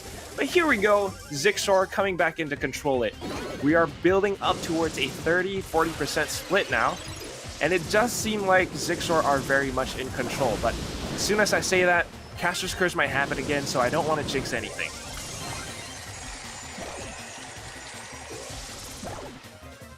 The super is on that middle area, so for now, Zixor have to be careful. Zixor have to be careful about pushing in. But they arguably have the better positioning at the moment, so slowly getting that cap up. Now they have all three members on the cap, and they are locking down that whole area for now. So very hard for Waffles Monster to try and make their way back in, and I don't think they're going to be able to do it because another one member goes down, 84% to 46, and Kid Drunken will get taken out. No Ping gets sniped by Kono Raz with that ult, and Japan Man goes down as well, and it's going to be 100 to 46. So once again, Zixor just very early on aggression, take control of the point, and then go for the wipe. And Zixor just not enough patience. What they needed to do is just wait, get together, wait for everyone to be up, and then go for a counter push to try and displace. But they're just going one by one, so it just made Waffles Monster's job super easy because all they had to do was 3v1 every single time someone came in and respawned. Yeah, I mean, it's a tale as old as time. We've seen it earlier on, and we're seeing it again. And I mean, to that note, Lu as well just proves to be incredibly dominant on this map, regardless of what you pick. So it's tough. I really don't know how to beat this composition. I think you really just, like you said, Phil, earlier on, the keyword for me that I heard was patience. You kind of need to either A, wait for teammates to respawn and then go in as a team, or B, think about like your positions and then how you want to, you know, play around the Lu super and something to do with like letting it time out on its own, right? But here we go, we're back into it. Zixor, they are the ones with one round up. Waffles Monster kind of zoned out at the moment because of how low No Pink and Smiley Face are. Kid Drunken trying to do what he can though, but sustaining quite a bit of damage. He does take Prime out. In fact, 2 players go down from the side of Zixor. That's a team wipe! And this is going to be control for Waffles Monster. 19 to 14. No Ping just needs to stay alive, which he's unable to do so. So Zixor goes, he gets the trade on. They do get the team wipe. They have these totem down, and it'll go taken out by No Ping. So good work from him. They kind of prioritize that, and now they go for the split. Honoras taking the right side, Prime on the left. Ryuku and Japan Man will trade kills. Prime goes down, Kid Drunken taking him out, but they'll trade kills, so they kill each other at the same time.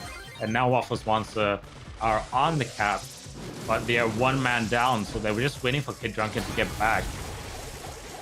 Wow. And they will get back successfully. Turret goes down, able to hold off Waffles Monster for now, and now Zigzor will take control of that middle area. Oh. Okay, control immediately traded back in towards Waffles Monster's favor. It was a kind of a 2-for-1, all off the back of Smiley Face's Jesse player. I mean, he deployed the turret. Sometimes you think they were going to throw the turret, but then they just deploy it right next to them. And he immediately popped the EMP, which stunned, or at least slowed Raz, and he couldn't get out. He got killed. Someone else got killed. And now it's control for Waffles Monster. They are going to go up towards 90% pretty soon, unless both these players get taken out immediately. Let's see. Prime with the super, able to slow them down just long enough to get them out. And Kid Drunken is looking to go for area control, area denial now, in fact. They clear the flames, and then Kid Drunken falls. This is going to be tough. A couple more seconds on the point, and this is going to be Waffles Monster's win. But as soon as they rush in, they get taken out. This is Zigzor dominating the game, and the turret comes forward. Oh! Zigzor, they bring it back, despite, you know, being at the back pedal for a couple of seconds. And now, it's 2-0. They take this map. They do, so they're off to a good start. They have some momentum, and hopefully that's going to carry on to the next map. Potentially, potentially, what Zigzor kind of have to find out what's going wrong, right? They need to do that quickly as well, because Waffles, they might just run away with it. They don't seem to be too far away from each other in terms of like general kind of skill and general play, so I don't know. Yeah, I don't really know either, but I mean, I guess someone who knows would be Wiggly Spoo in the chat, and he says that Waffles Monster are essentially 4 good friends, so he doesn't think that it's super formal. Now, what does that say to you, Phil? It says to me they're in for a good time and not a long time. No, really? Let's see how that plays out, because for now it does seem to be true. Like, if you're having a good time and you're not too, I guess, hell-bent on winning, Zigzor is showing that they are actually in it to win it. So they're in control for now, and it's going to be about 60 to 30%. They're doing a pretty good job at the moment, and definitely a complete contrast to the first map.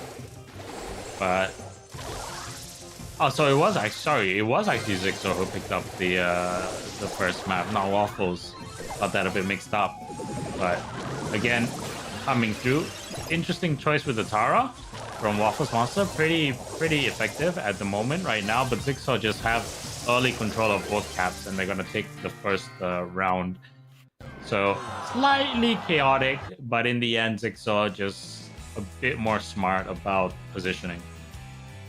Yeah, I mean, positioning the brawler picks as well.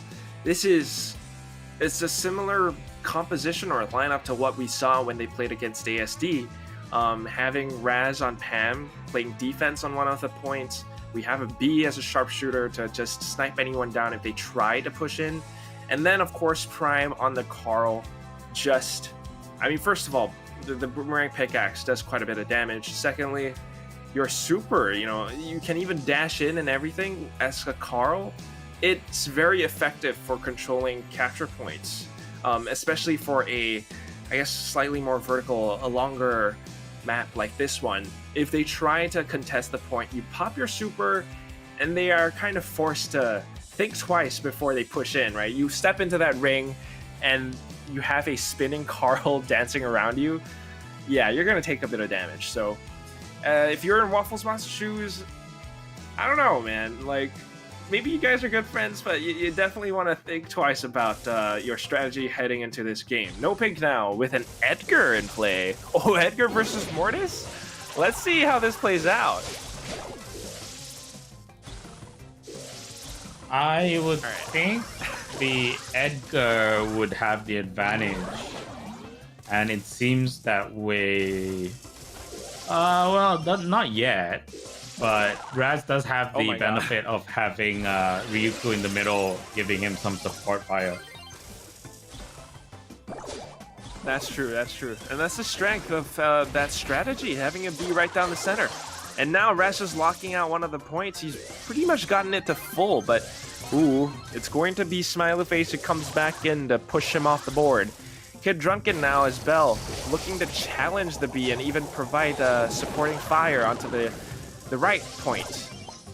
Smiley Face basically locking this one down. He's got a little bit of sustain thanks to the healing shade as well. Ooh, that's very nice. Even using it to body block shots. Ryuku trying to do what he can, but okay, narrowly dodges. I say that, and then he just walks right into the next one.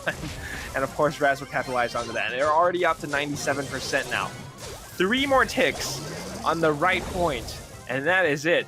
But it's Waffles Monster, and they need 2 more. Prime dashes in. It's Ryuku who steps on it, and it's gonna be Zixor who actually captures it for the home run.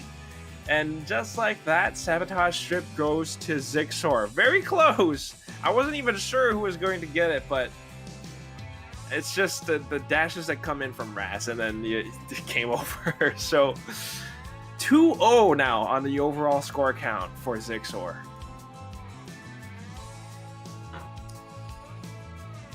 It is, it's a tough day at the office. It's a tough, it's a rough, and it's a really hard day for them so far. Waffles Monster. It's not done yet, not done just yet, so they can come back. But it's gonna be a huge uphill, not even an uphill, it's gonna be like a mountain climb at this stage. But it's not impossible, so can't count them out just yet. Yeah, definitely can't count them out. But it really does look like it's one of those days. Your very first game to start off is against ASD, one of the strongest teams in the country. And then you have to play against Zixor, Raz, maybe one of their, I guess, they're all familiar with each other. But yikes, it's just really, really unfortunate. You're going up against tough teams, and now if you want to make your way into the grand finals, you have to beat Zixor. You're up against 2-0, and onto the next map we go. It's parallel plays, and I gotta say, not one of my favorite maps. Obstacles all across the board. We haven't seen this one that often today, but it's similar to Sabotage Strip in the sense that you have these 2 capture points. The only difference is yeah, it's the one that favors this Colonel Ruff play. And if anything is proven, Zixor against Zixor against Waffle Monster at the start of the day, like, they showed that they knew how to play this map really well. They're kind of going for the exact same strategy though, because Kid Drunken is playing Jean. So Raz versus the Kid Drunken, that's gonna be an interesting matchup. But it's just a matter of time. 50 now, and here we go. Yeah, so the kind of power up is more or less kind of done right now, and it's the head-to-head. Here comes the speed boost. Drunken doesn't have his magic hands up just yet, and Raz doesn't as well, but Drunken now does, so he's gonna go for the pull very soon. And once he gets that, that's going to be a signal for Waffles Monster to push in. But they're getting all the way. They're getting smacked. No ping though with the cap package. Gets that kill. Ryuku very, very low at the moment. Needs to get away. And Drunken, I think, tried to go for the magic hands. Maybe hit it? I don't know. Speed boost comes through. Japan ran onto Colonel Raz. That's going to be 1. Ryuku will go down as no ping takes him out. That's 2. And now they'll stop the cap. And it's going to be a 3v2 right now, so advantage is, of course, the Waffles Monster. I don't know if you caught that, but Raz tried to go in for the magic hands, ended up pulling a sandbag instead. Not what you want to have happening. And this just gave Waffles Monster an even bigger lead. They'll be able to continue riding this wave all the way to high heaven. They're at 80%. Any second now is going to go up to 90 unless Zixor can do something about it. It's so tough for them to do that, though. Prime is the only one who can do it right now as he dashes in, but he gets taken out and deleted instantly as all 3 members are still alive. 5% remaining, and it's just game over. Even with the final grab from Kid Drunken. I mean, that is incredible. There was one moment in towards the mid-game, like when they were still 50-50, where Kid Drunken went in for a Magic Hands all across the map. He actually grabbed someone, and that was an incredible snipe. I think that was the thing that started to tip the scales towards Waffles Monster. So if they can repeat this one more time, we're going to go into a 4th map.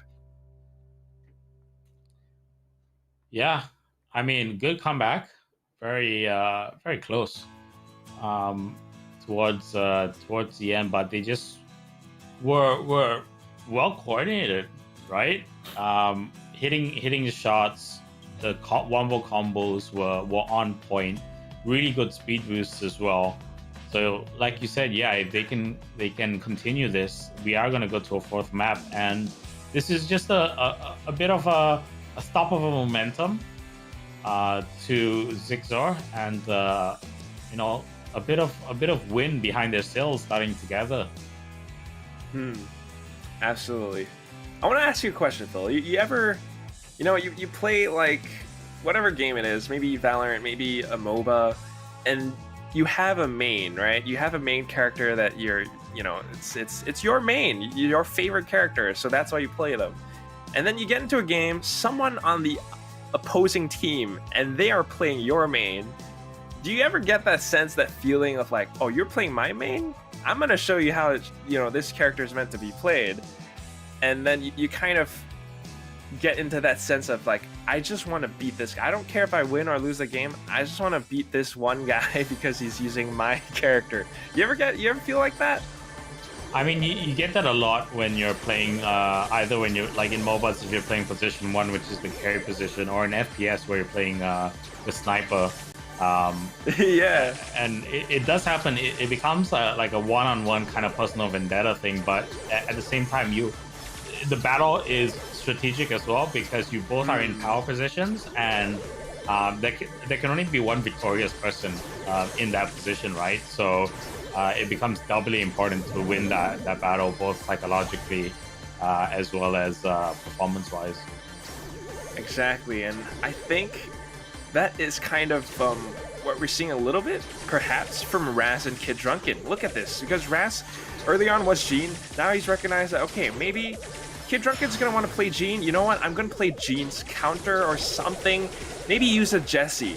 And this is what he's doing. He's even using the star power that heals up his turret.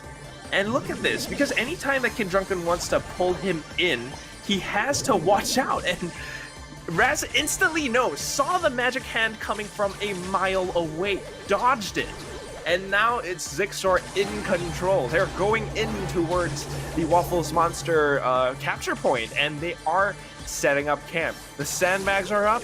Let's see if Waffles Monster can actually push into this one. 86-50 at the moment. Now 90-50. And Zixor really pushing through. And they'll take it pretty comfortably. Early aggression early on, and then Ryukyu really good use of the sandbags, and they were just waiting on they're just soaking it up, right? They're really using the sandbags to the greatest effect, just soaking up everything on that side. And in the end, pretty easy win. Yeah, dude, I mean, that is as comfortable as it could have been, because Waffles Monster didn't even get, they managed to get up to 50%, but that's only for their capture point. They were not able to push in towards the Zixor capture point whatsoever. And I really have to say, I mean, props to Raz, because he knew what Kid Drunken wanted to do. I mean, as a Gene player himself, he saw that coming. And I mean, Kid Drunken did manage to make it work on that first round. So coming into the second, now, you do that again, and I'm gonna get a good read. Going into the third round now, and Let's see. I mean, is Kid Drunken going to switch things up? Is Raz going to go back to Gene? This is where you start going a little bit more rock, paper, scissors. But as I say that, it's going to be... Yeah, they're playing the exact same strategy. Kid Drunken with Gene, Raz with Jesse, and now we're just waiting till we all reach 50%. And in the meantime, Raz and Kid Drunken trying to zone each other out, build up towards their supers. Oh, but Raz actually gets the first connect. There's a second one. It bounces off. It hits. I think he's only got maybe 1 or 2 more hits before he actually gets his turret.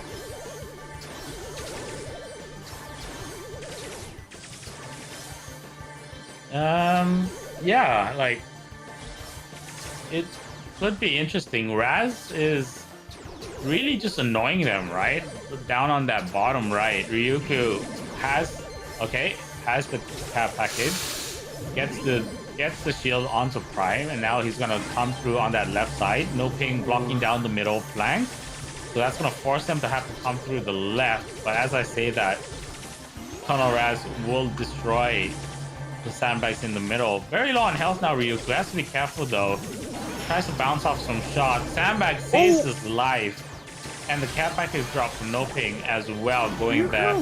Raz taking out man, Ryuku just in the corner with his sandbags. He'll finally get taken out by Kid Drunken. And now they just have to wait. They're gonna have to wait for Ryuku to respawn before they make another push. Yeah, both teams just being very careful about how they approach this right now. But here's the thing.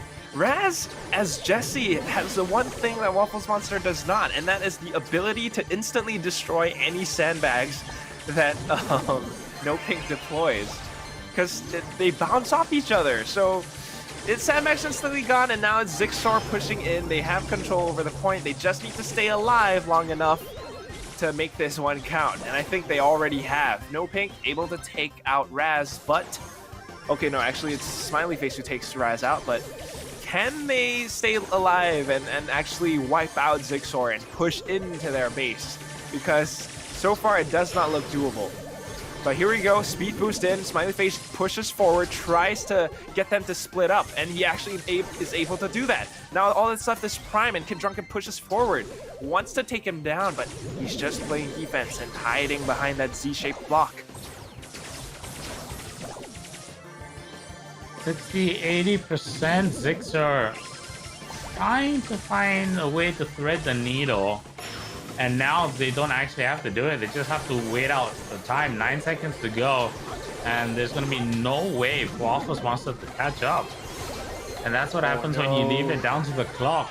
The buzzer goes to 0 and Zixor will take the round. So they'll take the match 3-0. So congratulations to Zixor. Victorious over Waffles Monster. They are your second grand finalist, and it's going to be ASD versus Zixor for the championship.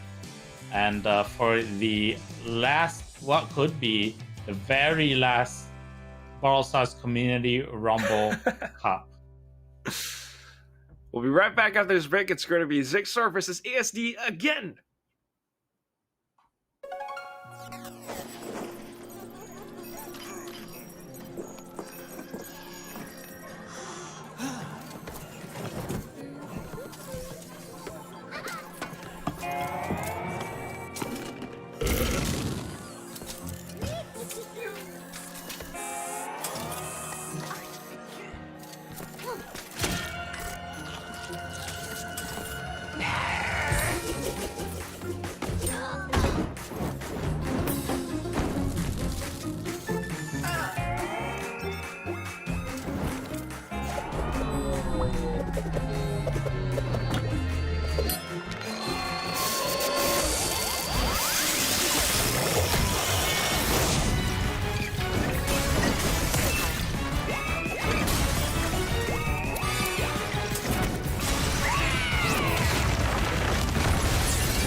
Are you afraid?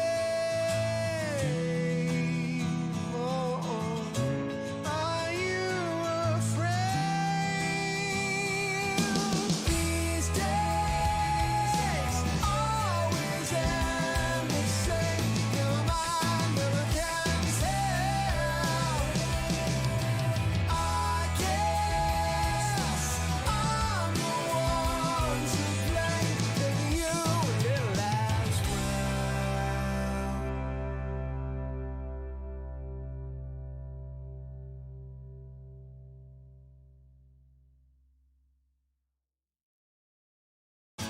What do you see? What do you see when you are looking at yourself? Is it a friend? Is it a brand new start of the bitter end? I gotta say, I see a line for every mile of the road that I never went down. These days always end the same. Never mind, never can tell. I guess I'm the one to blame. Maybe you will as well.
And here it is. We've gone all the way, and now we are in towards the grand final in the Brawl Stars Singapore Community Rumble. Potentially, maybe, the very last Brawl Stars Singapore Community Rumble.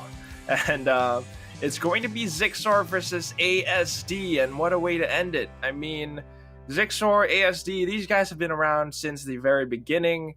Of course, Wiggly's Poo in the chat as well, just letting us know. Kid Drunken playing Jean just reminds him of how it was like when it started. Grassmat Doppins with Kid Drunken playing in that roster, playing Jean as well. You love it. A lot of callbacks, but here we go. Let's take a look at the brackets that we've had for today. I mean, you want to walk us through this one, Phil? So we started off with 4 and now we're down to 2. Zixor took out Waffles Monster in a 2-0 win. ASD dropping Covalence 2-0 as well. We then went to the upper bracket where we took ASD taking the match 3-1. Covalence went up against Monster in the lower bracket 3-0, and Zixor were successfully in their attempt to get into the grand final against Waffles Monster 3-0. And now we have a repeat of the upper bracket final. It is Zixor going up against ASD for the grand championship. There we have it, man. The grand championship. I mean, this is just...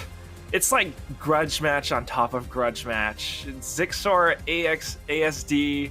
I almost said AXD. Zixor ASD, you know, they played in the qualifying games. They met in the grand finals. Zixor beat them. And then now, in the upper bracket finals, ASD beat them 3-1. And then we're going at it again in the grand finals. And I just don't know what's going to happen. I mean, it's okay. The maps are going to be interesting. The first one, we start off with Parallel Place. We just saw it. Zixor played this against Waffles Monster.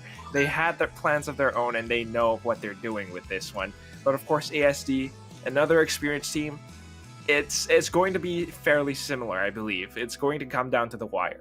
But here's the thing, map after that is going to be Time Warp, which is one of the new maps. It's a bit of a curveball, and you're not quite sure what to expect. The teleporter, the way it's laid out, the way the capture points are like fairly close to each other. There are two, but they're like pretty much side by side. So let's see how this plays out. Raz back on Jean, and I think, yep, it's going to be ESD playing the similar roster. Instead of the max plays, we have Response on Jesse and Prime on Ems. Okay.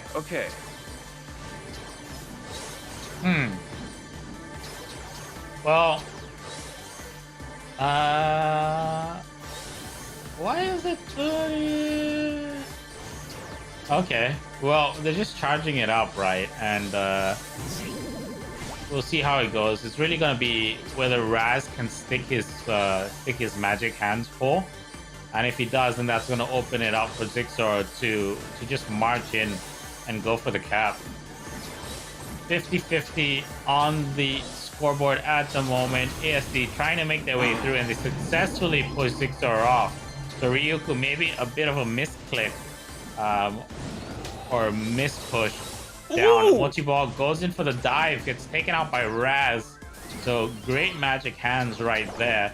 50-57. Now Raz gonna go for the backstab and start that cap. So they're gonna start the comeback as they're fighting on that bottom cap whilst the ninja is happening in the background.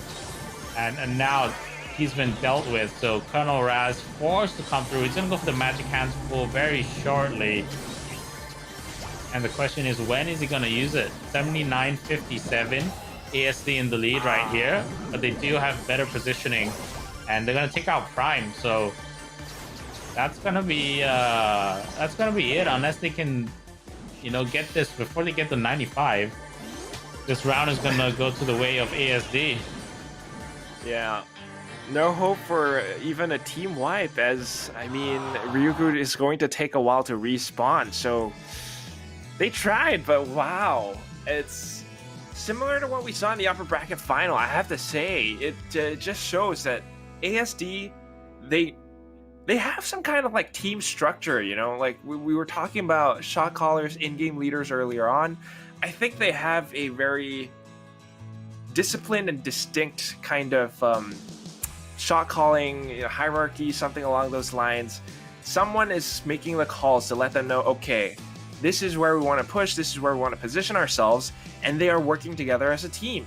Meanwhile, Zixor, slightly newer roster, right? And with the addition of Raz, it looks like Raz is kind of like, not everyone's on the same page for Zixor. Raz, with the one magic hands, first of all, that was an amazing play. He was hiding in the grass patch, and that's why I think Mochi Ball was not expecting it to grab him, and then he got hooked and he just immediately got destroyed. But after that, Raz immediately made a beeline towards the ASD capture point, which seems like a good call, but that might have been the mistake, because he went to that point alone, and he kind of forgot that Ryuku and Prime were stuck towards the Zixor capture point, the one that was towards their base, and they were kind of pinned down by Response and Scythe, and because of that, they were split up, and it just made it easy for anyone from ASD to pick them apart one by one.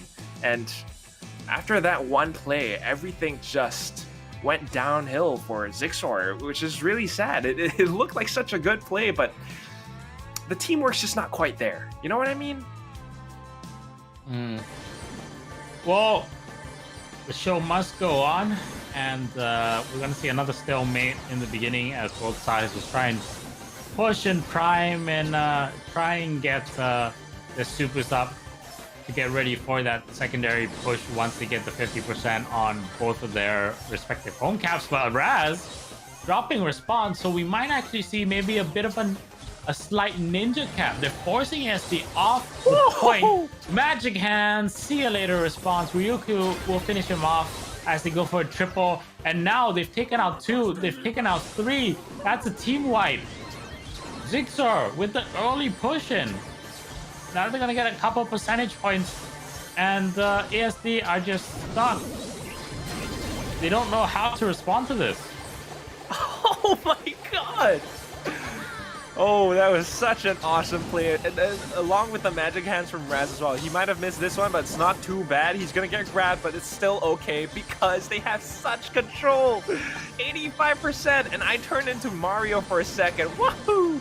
They're just dominating this. Another turret, and ASD knows, all right, you guys got this one. We're gonna regroup and take our time to think about how we want to set up for the next round. And that's the one that's gonna count. This is awesome. I mean, we've been seeing this map so far today, and it seems like the teams are just, okay, let's just, you know, we're using Colonel Ruff, let's build up our health. And then you suddenly switch things up with the aggression, you push in, and it actually works out. That's the thing, it actually works out. They make it a coordinated push from 2 brawlers. And well done, well done. But let's see what happens on the third map now, because I think, you know, what if ASD comes in with a push like that? A lot smarter play. Just the usual poking and squeezing and like trying to figure out, you know, what's gonna happen, and then they get the opening and they pounce. They took advantage of it very, very quickly. So great on the feet, kind of you know, on the tippy toes, not very complacent and always ready to pounce and jump into action. And Zixor are definitely gonna be happy about that. I do like the Jesse, and I like Prime Skin, but he's going in for it. The shots will connect, but it does not quite delete Mochi Ball from the roster. So it's still very much ASD still alive and kicking, and they have the lead, at least, you know, for a few seconds. And oh no, that grab is just going to make things a lot worse for Zixor. Now he can push in. Raz makes it a trade though, and Mochi Ball is forced to respect it. 50-50 now, and this is where the real game starts.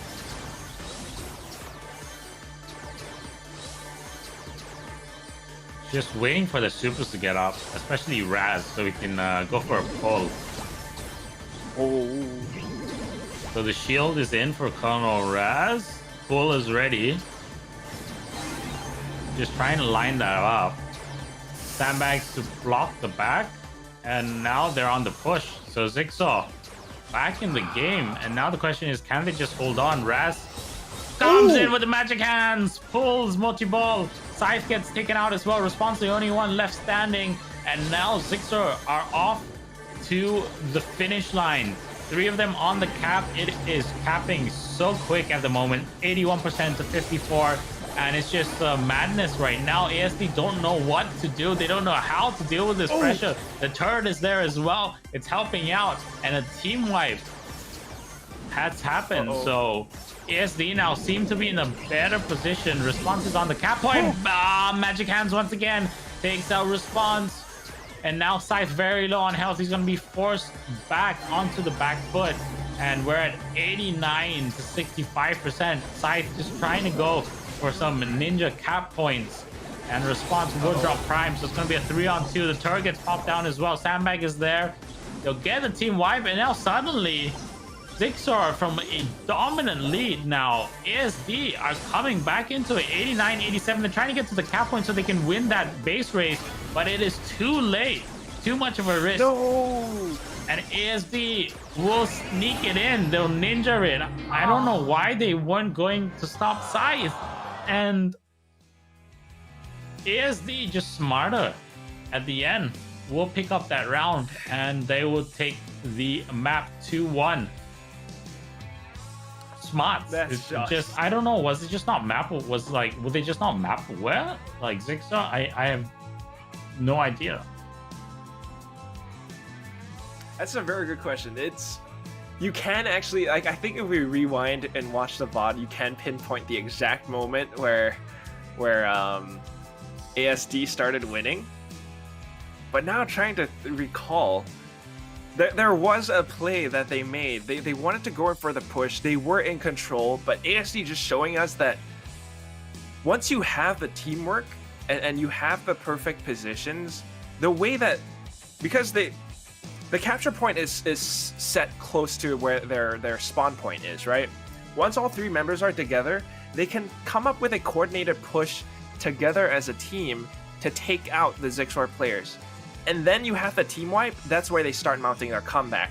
They went in to, go in and capture the point, and of course, Zixor recognizing the fact that, hey, we have a lead, let's just rush their spawn anyway and capture the point. But the thing is, once you do something like that, and it doesn't work out, you lose to the defending player of ASD, you just lost a game. I think that was one of the crucial mistakes. They tried to deal with it, but Gene versus Colonel Ralph, that's a bad matchup. Your Gene attacks don't really take out the sandbags with ease. You need a Jesse for that, but Prime was already dead, and he was like trying to respawn, so that did not work out. And I think it just came down to that moment where they tried to go in for the push after getting team wiped, and it was like a misallocation of resources. They should have perhaps maybe defended or something, and then go in for the full reset and be a little bit more cautious and careful about it. And it just goes back to the same thing for me about that the way the players aren't quite on the same page. Whereas ASD, everyone is in sync. You know what I mean?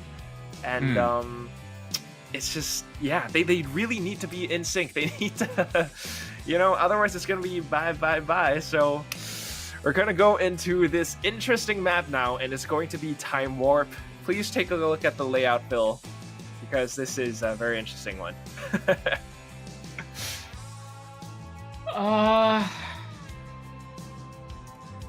Yeah.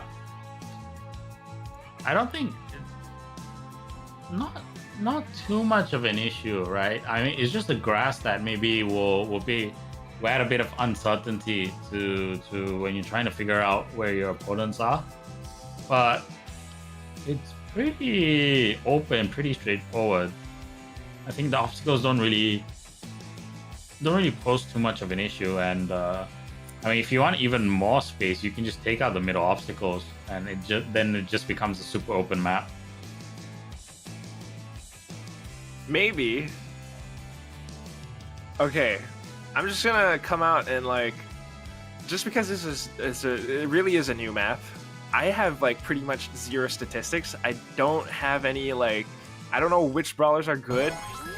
But the thing that stands out is the teleporter. Look at where Raz is headed towards. He's trying to play around with it. Oh, Scythe just goes in. Oh my god. Instantly uses the friend zoner to push Raz off. Comes in with a little bit of a stun. And Raz is dead. And Response going with his tried and true aggression stew.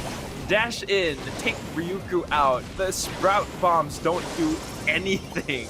They have so much control now, but no one's capturing the point. The only one is up on top, and that's Mochi Ball. What is this? Oh my god! They use the teleporter? You have to be so careful of your Zixor right now. 48-11, and now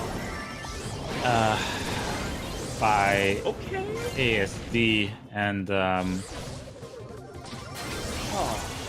what in the world, man? Amazing Sprout Wall. Interesting. But it was a great spot. Well, it was a great spot wall at the beginning, and then it just backfired.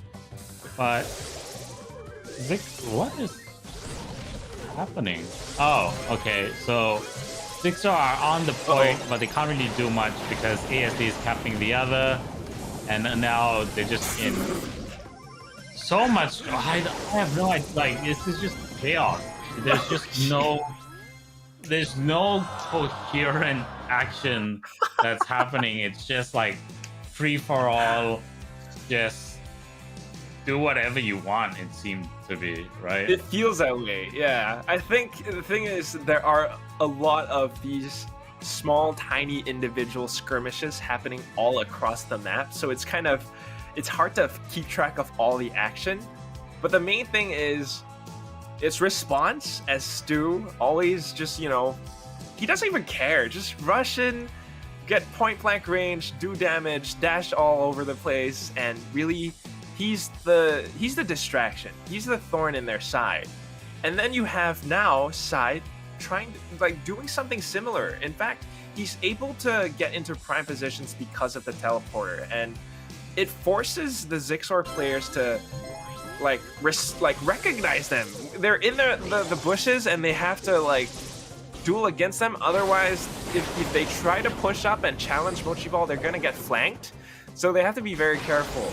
And the thing is, Mochi Ball is just doing such a good job at controlling the capture points. He is a Carl after all. So now, Zixor are going to take a page out of ASD's playbook. They're playing similar brawlers, with the exception of Prime still on the B. Let's see if this works out now, because Prime can be a very sharp shooter. He is going to Scythe down, but Mochi Ball coming in with Mortis this time around, and he just goes in with a double kill. It's control again, and it does not look very good for Zixor. Yeah, it's Oh no!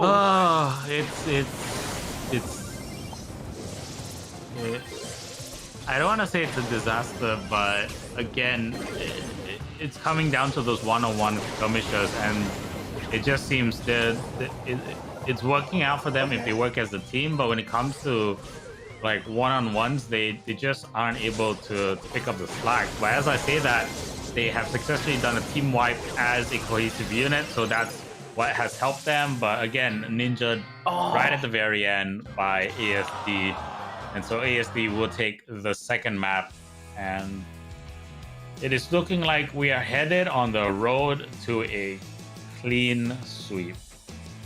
Really? maybe. Oh, this is Time Warp is a very interesting map, I'll say that. But we are moving forward, and it's going to be dueling beetles. Is it going to be a thrill? Let us know in the chat, because I really don't know what to expect anymore.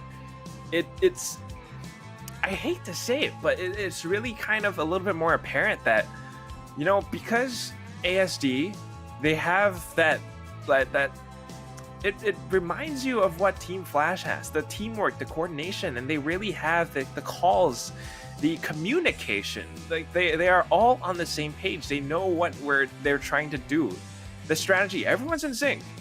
Zixor, on the other hand, just something's not there. Like someone's trying to do something, and then the other two are like off doing something else, and it kind of happens time and time again. So on Time Warp, it's even worse just because of how, I guess, long the map is, and you have so many different zones to worry about, like not capture zones, but the grass patches, the teleporter, and it's plays like that Team Flash, when you have someone like Response, they know how to exploit those things. Just one guy pushing up front, and you're not sure what to do. Now on Dueling Beetles, because there's only one capture point, maybe this is where Zixor are a little bit more comfortable, because they don't have to worry or think so much about all these different parts of the map. They only need to worry about the one capture point in the front. Well, let's see how this plays out, because so far, Scythe has already sniped Prime down, and this is the lead for ASD.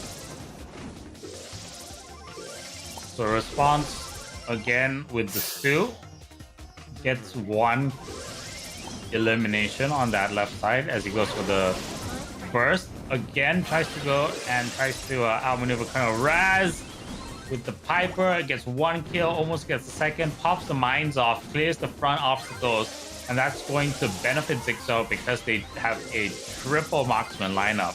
So the clearer line of sights they have, the easier it is for them to repel ASD away.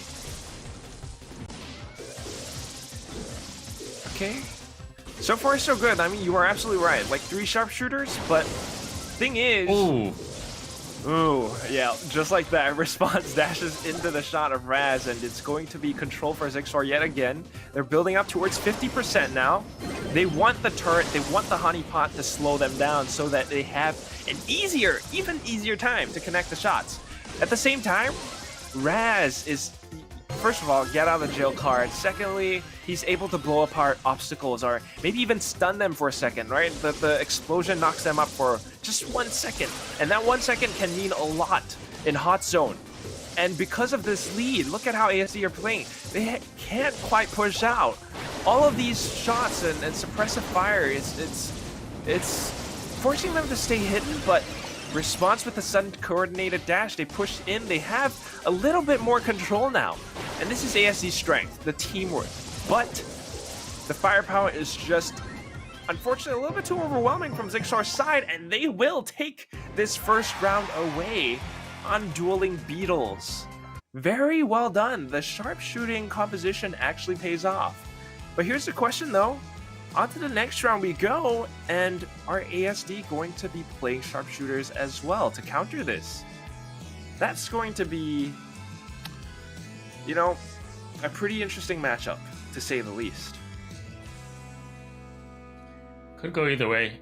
Don't really know. I think what you're suggesting is probably going to happen. They will adapt, and they will know that, hey, this lineup wasn't working out, and that Zigzor are going to stick with that sharpshooter lineup. So what is the best way to counter? And it could be get some magic hands. It could be, you know, go for their own kind of sharpshooter lineup. It could be you take the aggression and you get a max on the board and you speed boost. So anything is kind of possible. Anything really is. But like you said, Phil, I mean, you said this, you know, before the break and all those previous matches, and it's very, very, very much true, especially for a team like Zigzor. With the current strategy that they're trying to employ, it's very crucial that they take out the obstacles first things first. And that's why we have Raz on Colt, Silver Bullet, and he's going to make things a lot easier for his team, open up lines of sight, but oh, this is interesting. Mochi Ball is Sprout, in fact. But with the lack of the walls, I don't know what the Sprout wall is going to do here.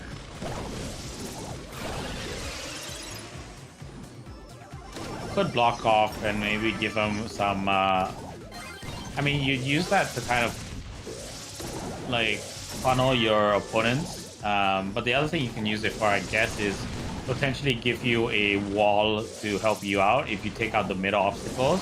And that's exactly what they've done. They've taken out the middle obstacles, so that kind of wall right there just gives them a bit of shade, a bit of cover from Zigzor's sharpshooters. Oh wow. Yeah, it is kind of working out that way, but he's also using it in a fairly interesting way. He's using the gadget Transplant to just play around with the walls. Every time he pops that gadget, the current wall gets destroyed and he gets his super back, and he can deploy it in a completely different place. So this is just, I think we're starting to see it again. Zigzor, they're going in one by one and it's not quite working out. Now they're back in for a full reset, but Prime and Ryuku are fairly low, and because of these Sprout Bombs, they have to worry about their positioning. There's so many... It's like they're playing a bullet hell game at this point. There's so many bullets all over the place. First of all, the B, which is so much damage. Then the Sprout Bombs, which bounce all over the place. And then you got the Jessie ones that, you know, bounce off of your teammates. So you have to be very, very careful. It's like they don't even have to use a lube because the bullets control space on their own. And they know they have to win 99%. They're just toying with Zigzor at this point. Well, Motivo stepping it up, showing you how it's done with the Sprout, and ASD will pick up that round. So we go to the tie break. We are on Grand Championship, Grand Final point. If ASD pick up this next round, they are your champions for the Cup number 2 here on June. But Zigzor still can come back. They can keep the dream alive. And the question is, will they be able to isolate Mochi Ball and take him out early on? Because he is, you know, you don't usually think of Sprout as a high damage, you know, you think of him as more of a defensive kind of brawler. But, you know, when you have someone like Mochi Ball, sometimes Wiggly Spoo as well, they just show you that, hey, he does a ton of damage and has so much more utility than people often discount them for. Exactly. I mean, it's the wall, it's the bombs, it's not just damage. And I think that at least in that previous round, the strategy that it seems like ASD are trying to go for, first of all, it's a lot of map control, but second of all, it's very overwhelming. If you are Zixor and your strategy is to go with all sharpshooters, you're trying to gun down your opponents, when you're coming against opponents like, you know, the brawlers such as Jesse, a B, and then the Sprout, you have just so many darn bullets to look out for. It's very overwhelming. And unless you're able to snipe them from afar, which, first of all, that's no easy feat. You have to kind of lead your shots and everything. And you try to push up, you try to close in your range so that you have an easier shot, but you just get bombarded by bullets. So they have to be very careful. In fact, okay, wow, both teams. Okay, Mortis versus Mortis. They go for the pocket down, strat. Raz. Oh my god. Pocket strat. But Mochi Ball is there to support him. Yeah, a little bit of a pocket strat. It's a mirror matchup on both sides, but who's better, Raz or Response? Oh, there's your I think answer. we just got our answer. Yeah, yeah, dude. Oh no. There he goes. Response. Yet another kill. Now he's just waiting, trying to gain back some health, and then he's going to go in for the second one. Just mark my words. ASD already up to about, it's going to be 40% pretty soon. And they're isolating members. Raz is trying to do the same thing, right?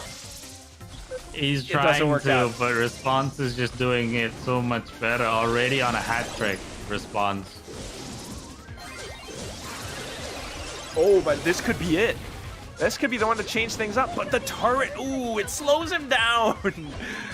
He manages to stay alive, but just by a sliver. 1,000 points, and he needs to hide again. Ryuku and Prime, it's very important that they anchor down this site. It's important that they do not die, because they do, and they lose their footing. Response, okay, very low, needs to back up.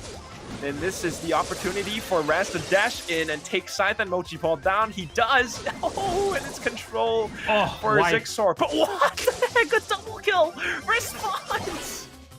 Oh, my triple God. Again. What the heck?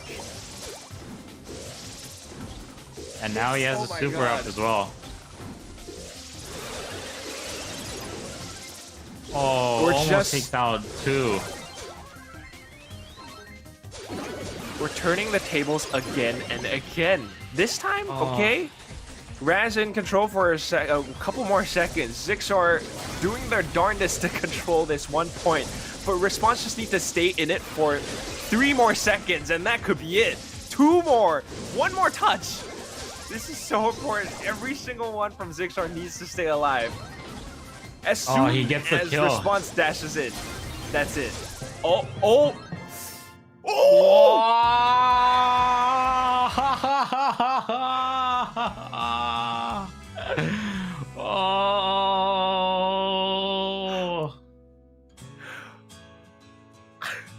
That was 199, dude.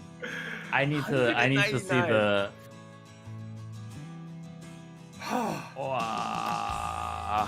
Well played, Zixor. Well played. To be honest, I was not expecting them to do it, because all they needed was 1 more touch. 1 more touch. But they played that to perfection. Everyone from Zixor, Prime, Ryuku, Raz, they guarded the point. That was amazing. That was amazing. A little bit lucky, but I want to see amazing. the instant replay, but the mainstream is about, like, I think 3 minutes behind us, so we're not going to be able to see that just yet. But wow, I think that's definitely going to be on the highlights later on the ESO Twitch, not Twitch, on the ESO Twitter/Facebook. Has to be. I wish I casted that better. That was amazing. So intense. Just absolutely all over the place. But, you know, you go back and forth. But even though, okay, response, hat tricks, triple kills, team wipes, double kills, what have you, it just looked like Zixor were starting to tighten things up. Raz, he's trying to do the same thing that response does, but maybe ASD got a little bit complacent. I'm not sure what happened. How 100 to 99? That does not happen every day. What was ASD's mistake? Would you care to, theory craft? They paid too much. They paid too much attention to what was happening on the screen that they didn't keep in mind what was happening in the top left. Basically. Maybe. Which meant that they were too busy preoccupied trying to do the backstabs and trying to get the kills that they just didn't have. They didn't look at the objective. They took their eye off the objective. I guess that, yeah. I mean, response, right? I mean, he's always going in for that. And then sometimes you just get into that tunnel vision. And, I don't know, maybe Scythe and Mochi Ball weren't able to capture enough. They came close, but Zixor with that's an amazing comeback. One hell of a comeback. You just plant your foot down on the ground, you stay on the capture point. Not even the way that they defended the capture point, just making sure that they were hanging around the edge of it so that if anyone from ASD tried to even push in, they were able to take them down before they touched it. It's just, it's incredible. There's certainly an element of luck, but also just maybe a little bit of a mistake from ASD, and definitely a lot of just confidence and believing in themselves from Zixor. They did not give up, and every little point counts. Wow.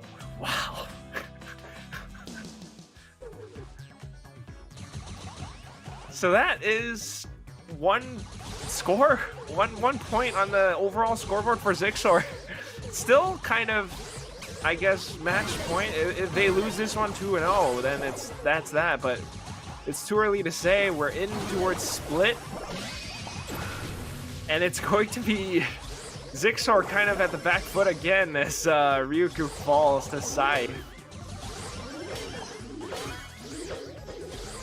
Yeah, 20 to 36% right now, and that's going to be 28 to 38 as we are slowly starting to see Zixor get back into the game. Konoraz doing a great job on that right side, holding off ASD, but now ASD are in Scythe and Mochi Ball low on health. They will regen though, and Zixor still in the lead, 67 to 54.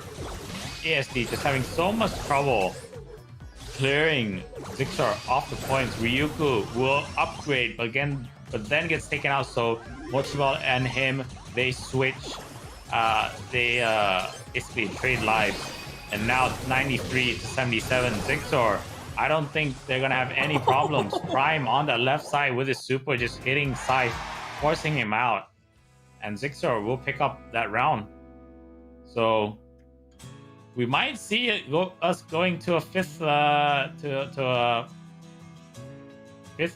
Yeah, fifth map. Potentially. Interesting. See, like, you expect Zixor to play these like standard brawler picks, but then they're just switching things up. And the thing is, they're actually making coordinated plays now. They're pushing into capture points, no, not necessarily alone. Maybe for BB, she could do it because she has this wide bat swing, right? And the thing about the bat swing is that it also knocks people back, so it can actually push people off the point, which is incredible. Smart choice by Raz or whoever is calling the shots for Zixor. But Prime and Ryuku as well, just knowing how to play Surge with the teleports and everything, just capturing the point as well. ASD are caught off guard by these, maybe you want to call them off-meta picks, but it's smart. It's smart, and I like it. Let's see what happens on the next round, though, because I have a feeling ASD have their own plays in mind as well. Here we go. It's response, and he's pulling out the Frank. I don't know if I agree with it, but it's I mean, they've taken out the obstacle, so maybe they'll be able to force him off. Wow, indeed they will. They actually, through sheer teamwork. I mean, maybe they anticipated Scythe teleporting in, or Scythe did not have enough firepower to do anything with the teleport, so he died instantly. And even then, Response only has 3, and they take quite a while to wind up. So Raz is able to do enough and push them off sometimes. But here we go. He's able to use his super and now has control over the right capture point for now. Meanwhile, Prime, as Carl, is still doing a lot of magic with the spin to win, the Beyblade move on the left side. Raz now switching up the positions, but Mochi Ball comes back in. The thing about Carl is that his movement speed with the super has been nerfed, so he does not get like an incredible speed boost now, but the dash is still available, and he goes in for it anyway, and that's just that. They capture the one on the left, the sudden dash from Prime, and he steals it right from underneath their feet. And Zixor takes Split, which pushes us into the final map, Ring of Fire. I think we wouldn't have it anyway. What an apt way to end today. Down to the wire, 2-2. We're into the last inning. It's the bottom of the 9th, and it is anyone's game. And if we see Zixor take this, it's gonna be a magical underdog win. So what a way it would be to cap this off. Yeah, I mean, for the, I guess maybe the final Singapore Community Rumble Brawl Stars, yeah, what a way. I mean, even if Zixor still lose to ASD, I'm happy. Like, the fact that they pushed us into a 5th map, that is awesome enough. Raz, if you're in the chat, my hat's off to you, sir, because that is awesome. And your teammates as well, Prime and Ryuku. This is incredible. Let's see what happens, though. Ring of Fire, you know, we saw this map already. Fairly open, sharpshooters, lose, maybe ambers. I don't know, but let's see what happens. Okay, no, we got the bells, we got the pipers, but Scythe on Surge. This is gonna be fun. Oh my god. Teleports in. Already, okay. Yeah. Oh, but he dies. Did not have enough ammo for Prime. It's gonna be a trade though. And ASD are in control.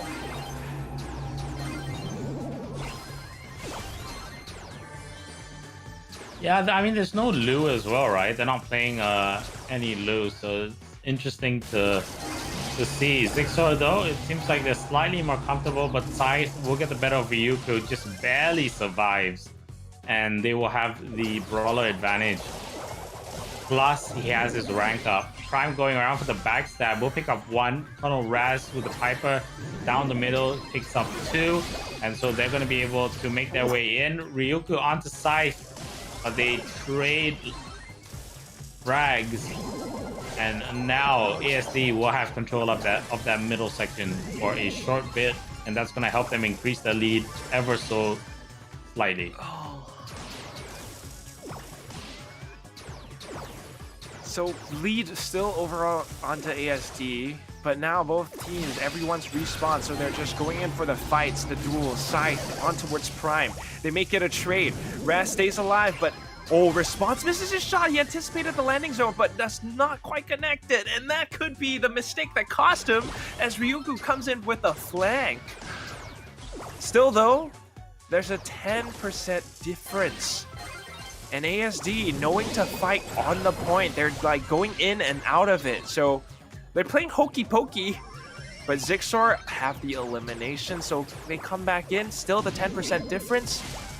Can they hold this long enough to bring us back into an equal point? 79-86, and ASD are pushing up front again. Prime goes in. He wants to push them off the point, but they're standing ground. Scythe even with the upgrade. He does not get taken out, but it's going to be Response who falls. Oh, Raz with a shot on them. That could be it. Shoot. 99 though. No.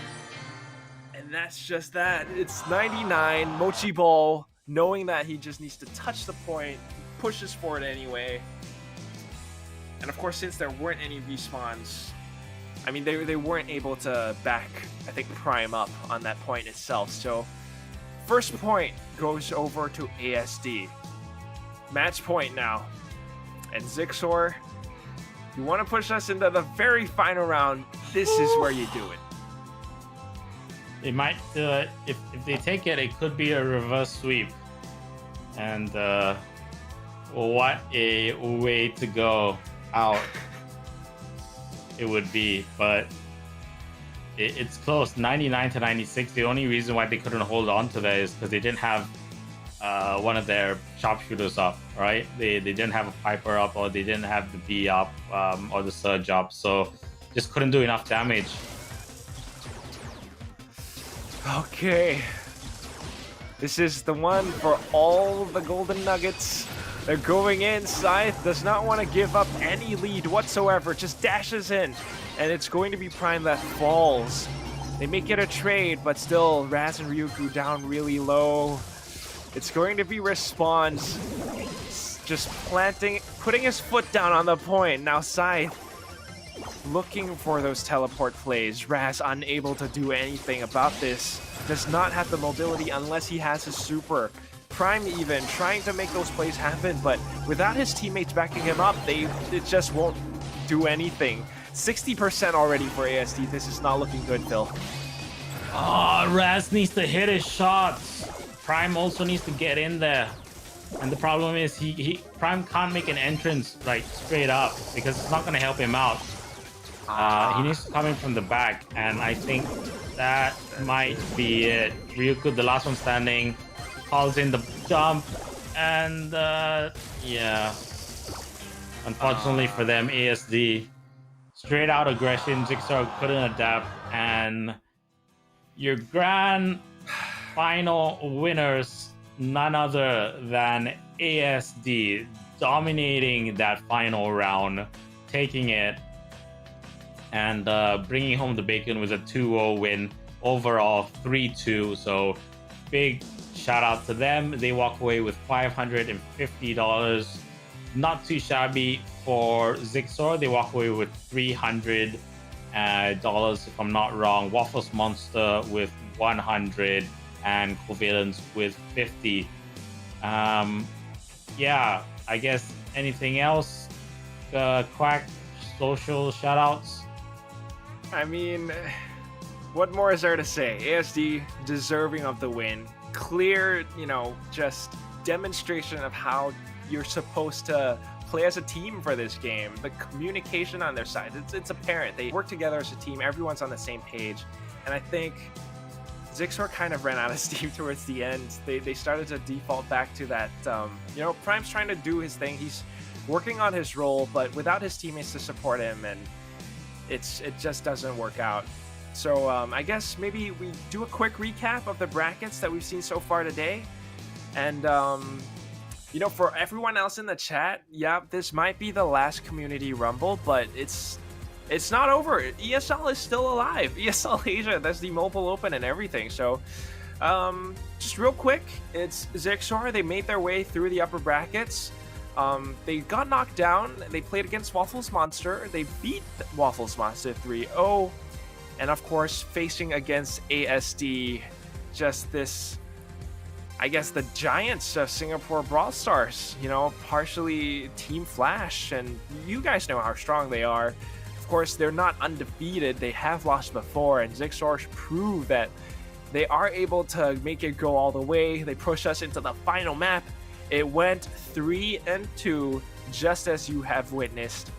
And that is it. ASD are your grand champions of the Brawl Stars Singapore Community Rumble. So, if you don't want this to end, I mean, first of all, there is still the ESL Mobile Open. Like, subscribe, smash that like button, hit the bell notification, follow the Twitter page and everything else. keep your eyes peeled for the ESL Mobile Open. That one's still ongoing. I think it's the other casters. I can't remember who they are, but different casters, right? But still the same Brawl Stars action. In fact, bigger competition, different teams, and producer told us it's Victor and AJ. Is it Mustachio AJ? But yeah, they're pretty darn good as well. Yeah, I mean, he's the dude with the mustache, very iconic. But aside from that, if you want the Singapore Community Rumble to continue, I don't know, try to tweet at ESL Asia or something.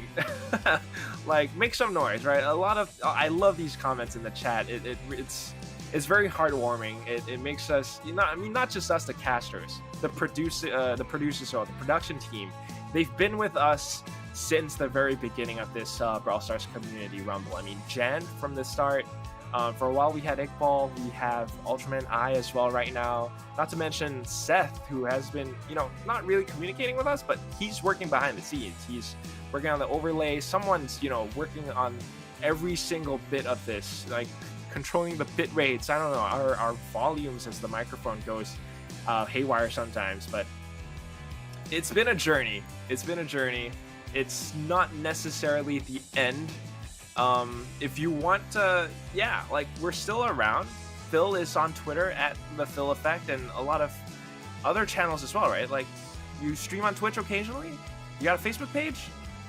Sometimes, but yeah, predominantly you can reach me either by the Facebook page, facebook.com/DeathAdderSG, Twitch as well, twitch.tv/DeathAdderSG. Not so much up yet, but definitely some stuff will be coming up soon, TM. Pretty soon. Yeah, soon, TM. Same for me. I don't really stream on Twitch, planning to do it, but I haven't really gotten into it yet. But I can be found on Instagram at HeyI'mQuack, Twitter as well. It's the same thing, HeyI'mQuack, all across the board. And if you guys, perhaps if you want the plushies or something, hit us up in the DMs. We're looking to give some of them away. I'm not quite sure how we're going to do it yet, but let us know. And if you want to hang out, I don't know, if you want to, first of all, ESL Discord, it's always there. Make friends with the Brawl Stars Singapore players, find your teams, and I don't know, if you guys want to play Valorant, hit me up. HeyI'mQuack, hashtag, it's the Riot ID, HeyI'mQuack, #duck. That's where you can find me. So, any closing words, Phil? Big shout out to final shout out to ESL Asia as well as Supercell for supporting Brawl Stars and of course the Community Rumble. And for nothing else, thanks for coming along for the ride. And this is us. It's myself, Death Adder, and Quack, and it is us signing out.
Are you afraid?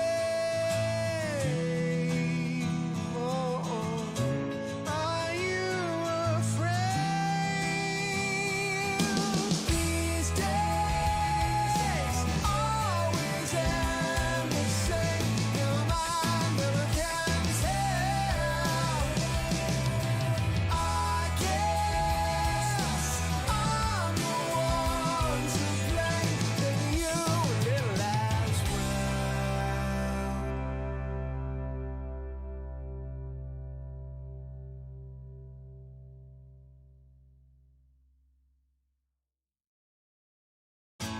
What do you see? What do you see when you are looking at yourself?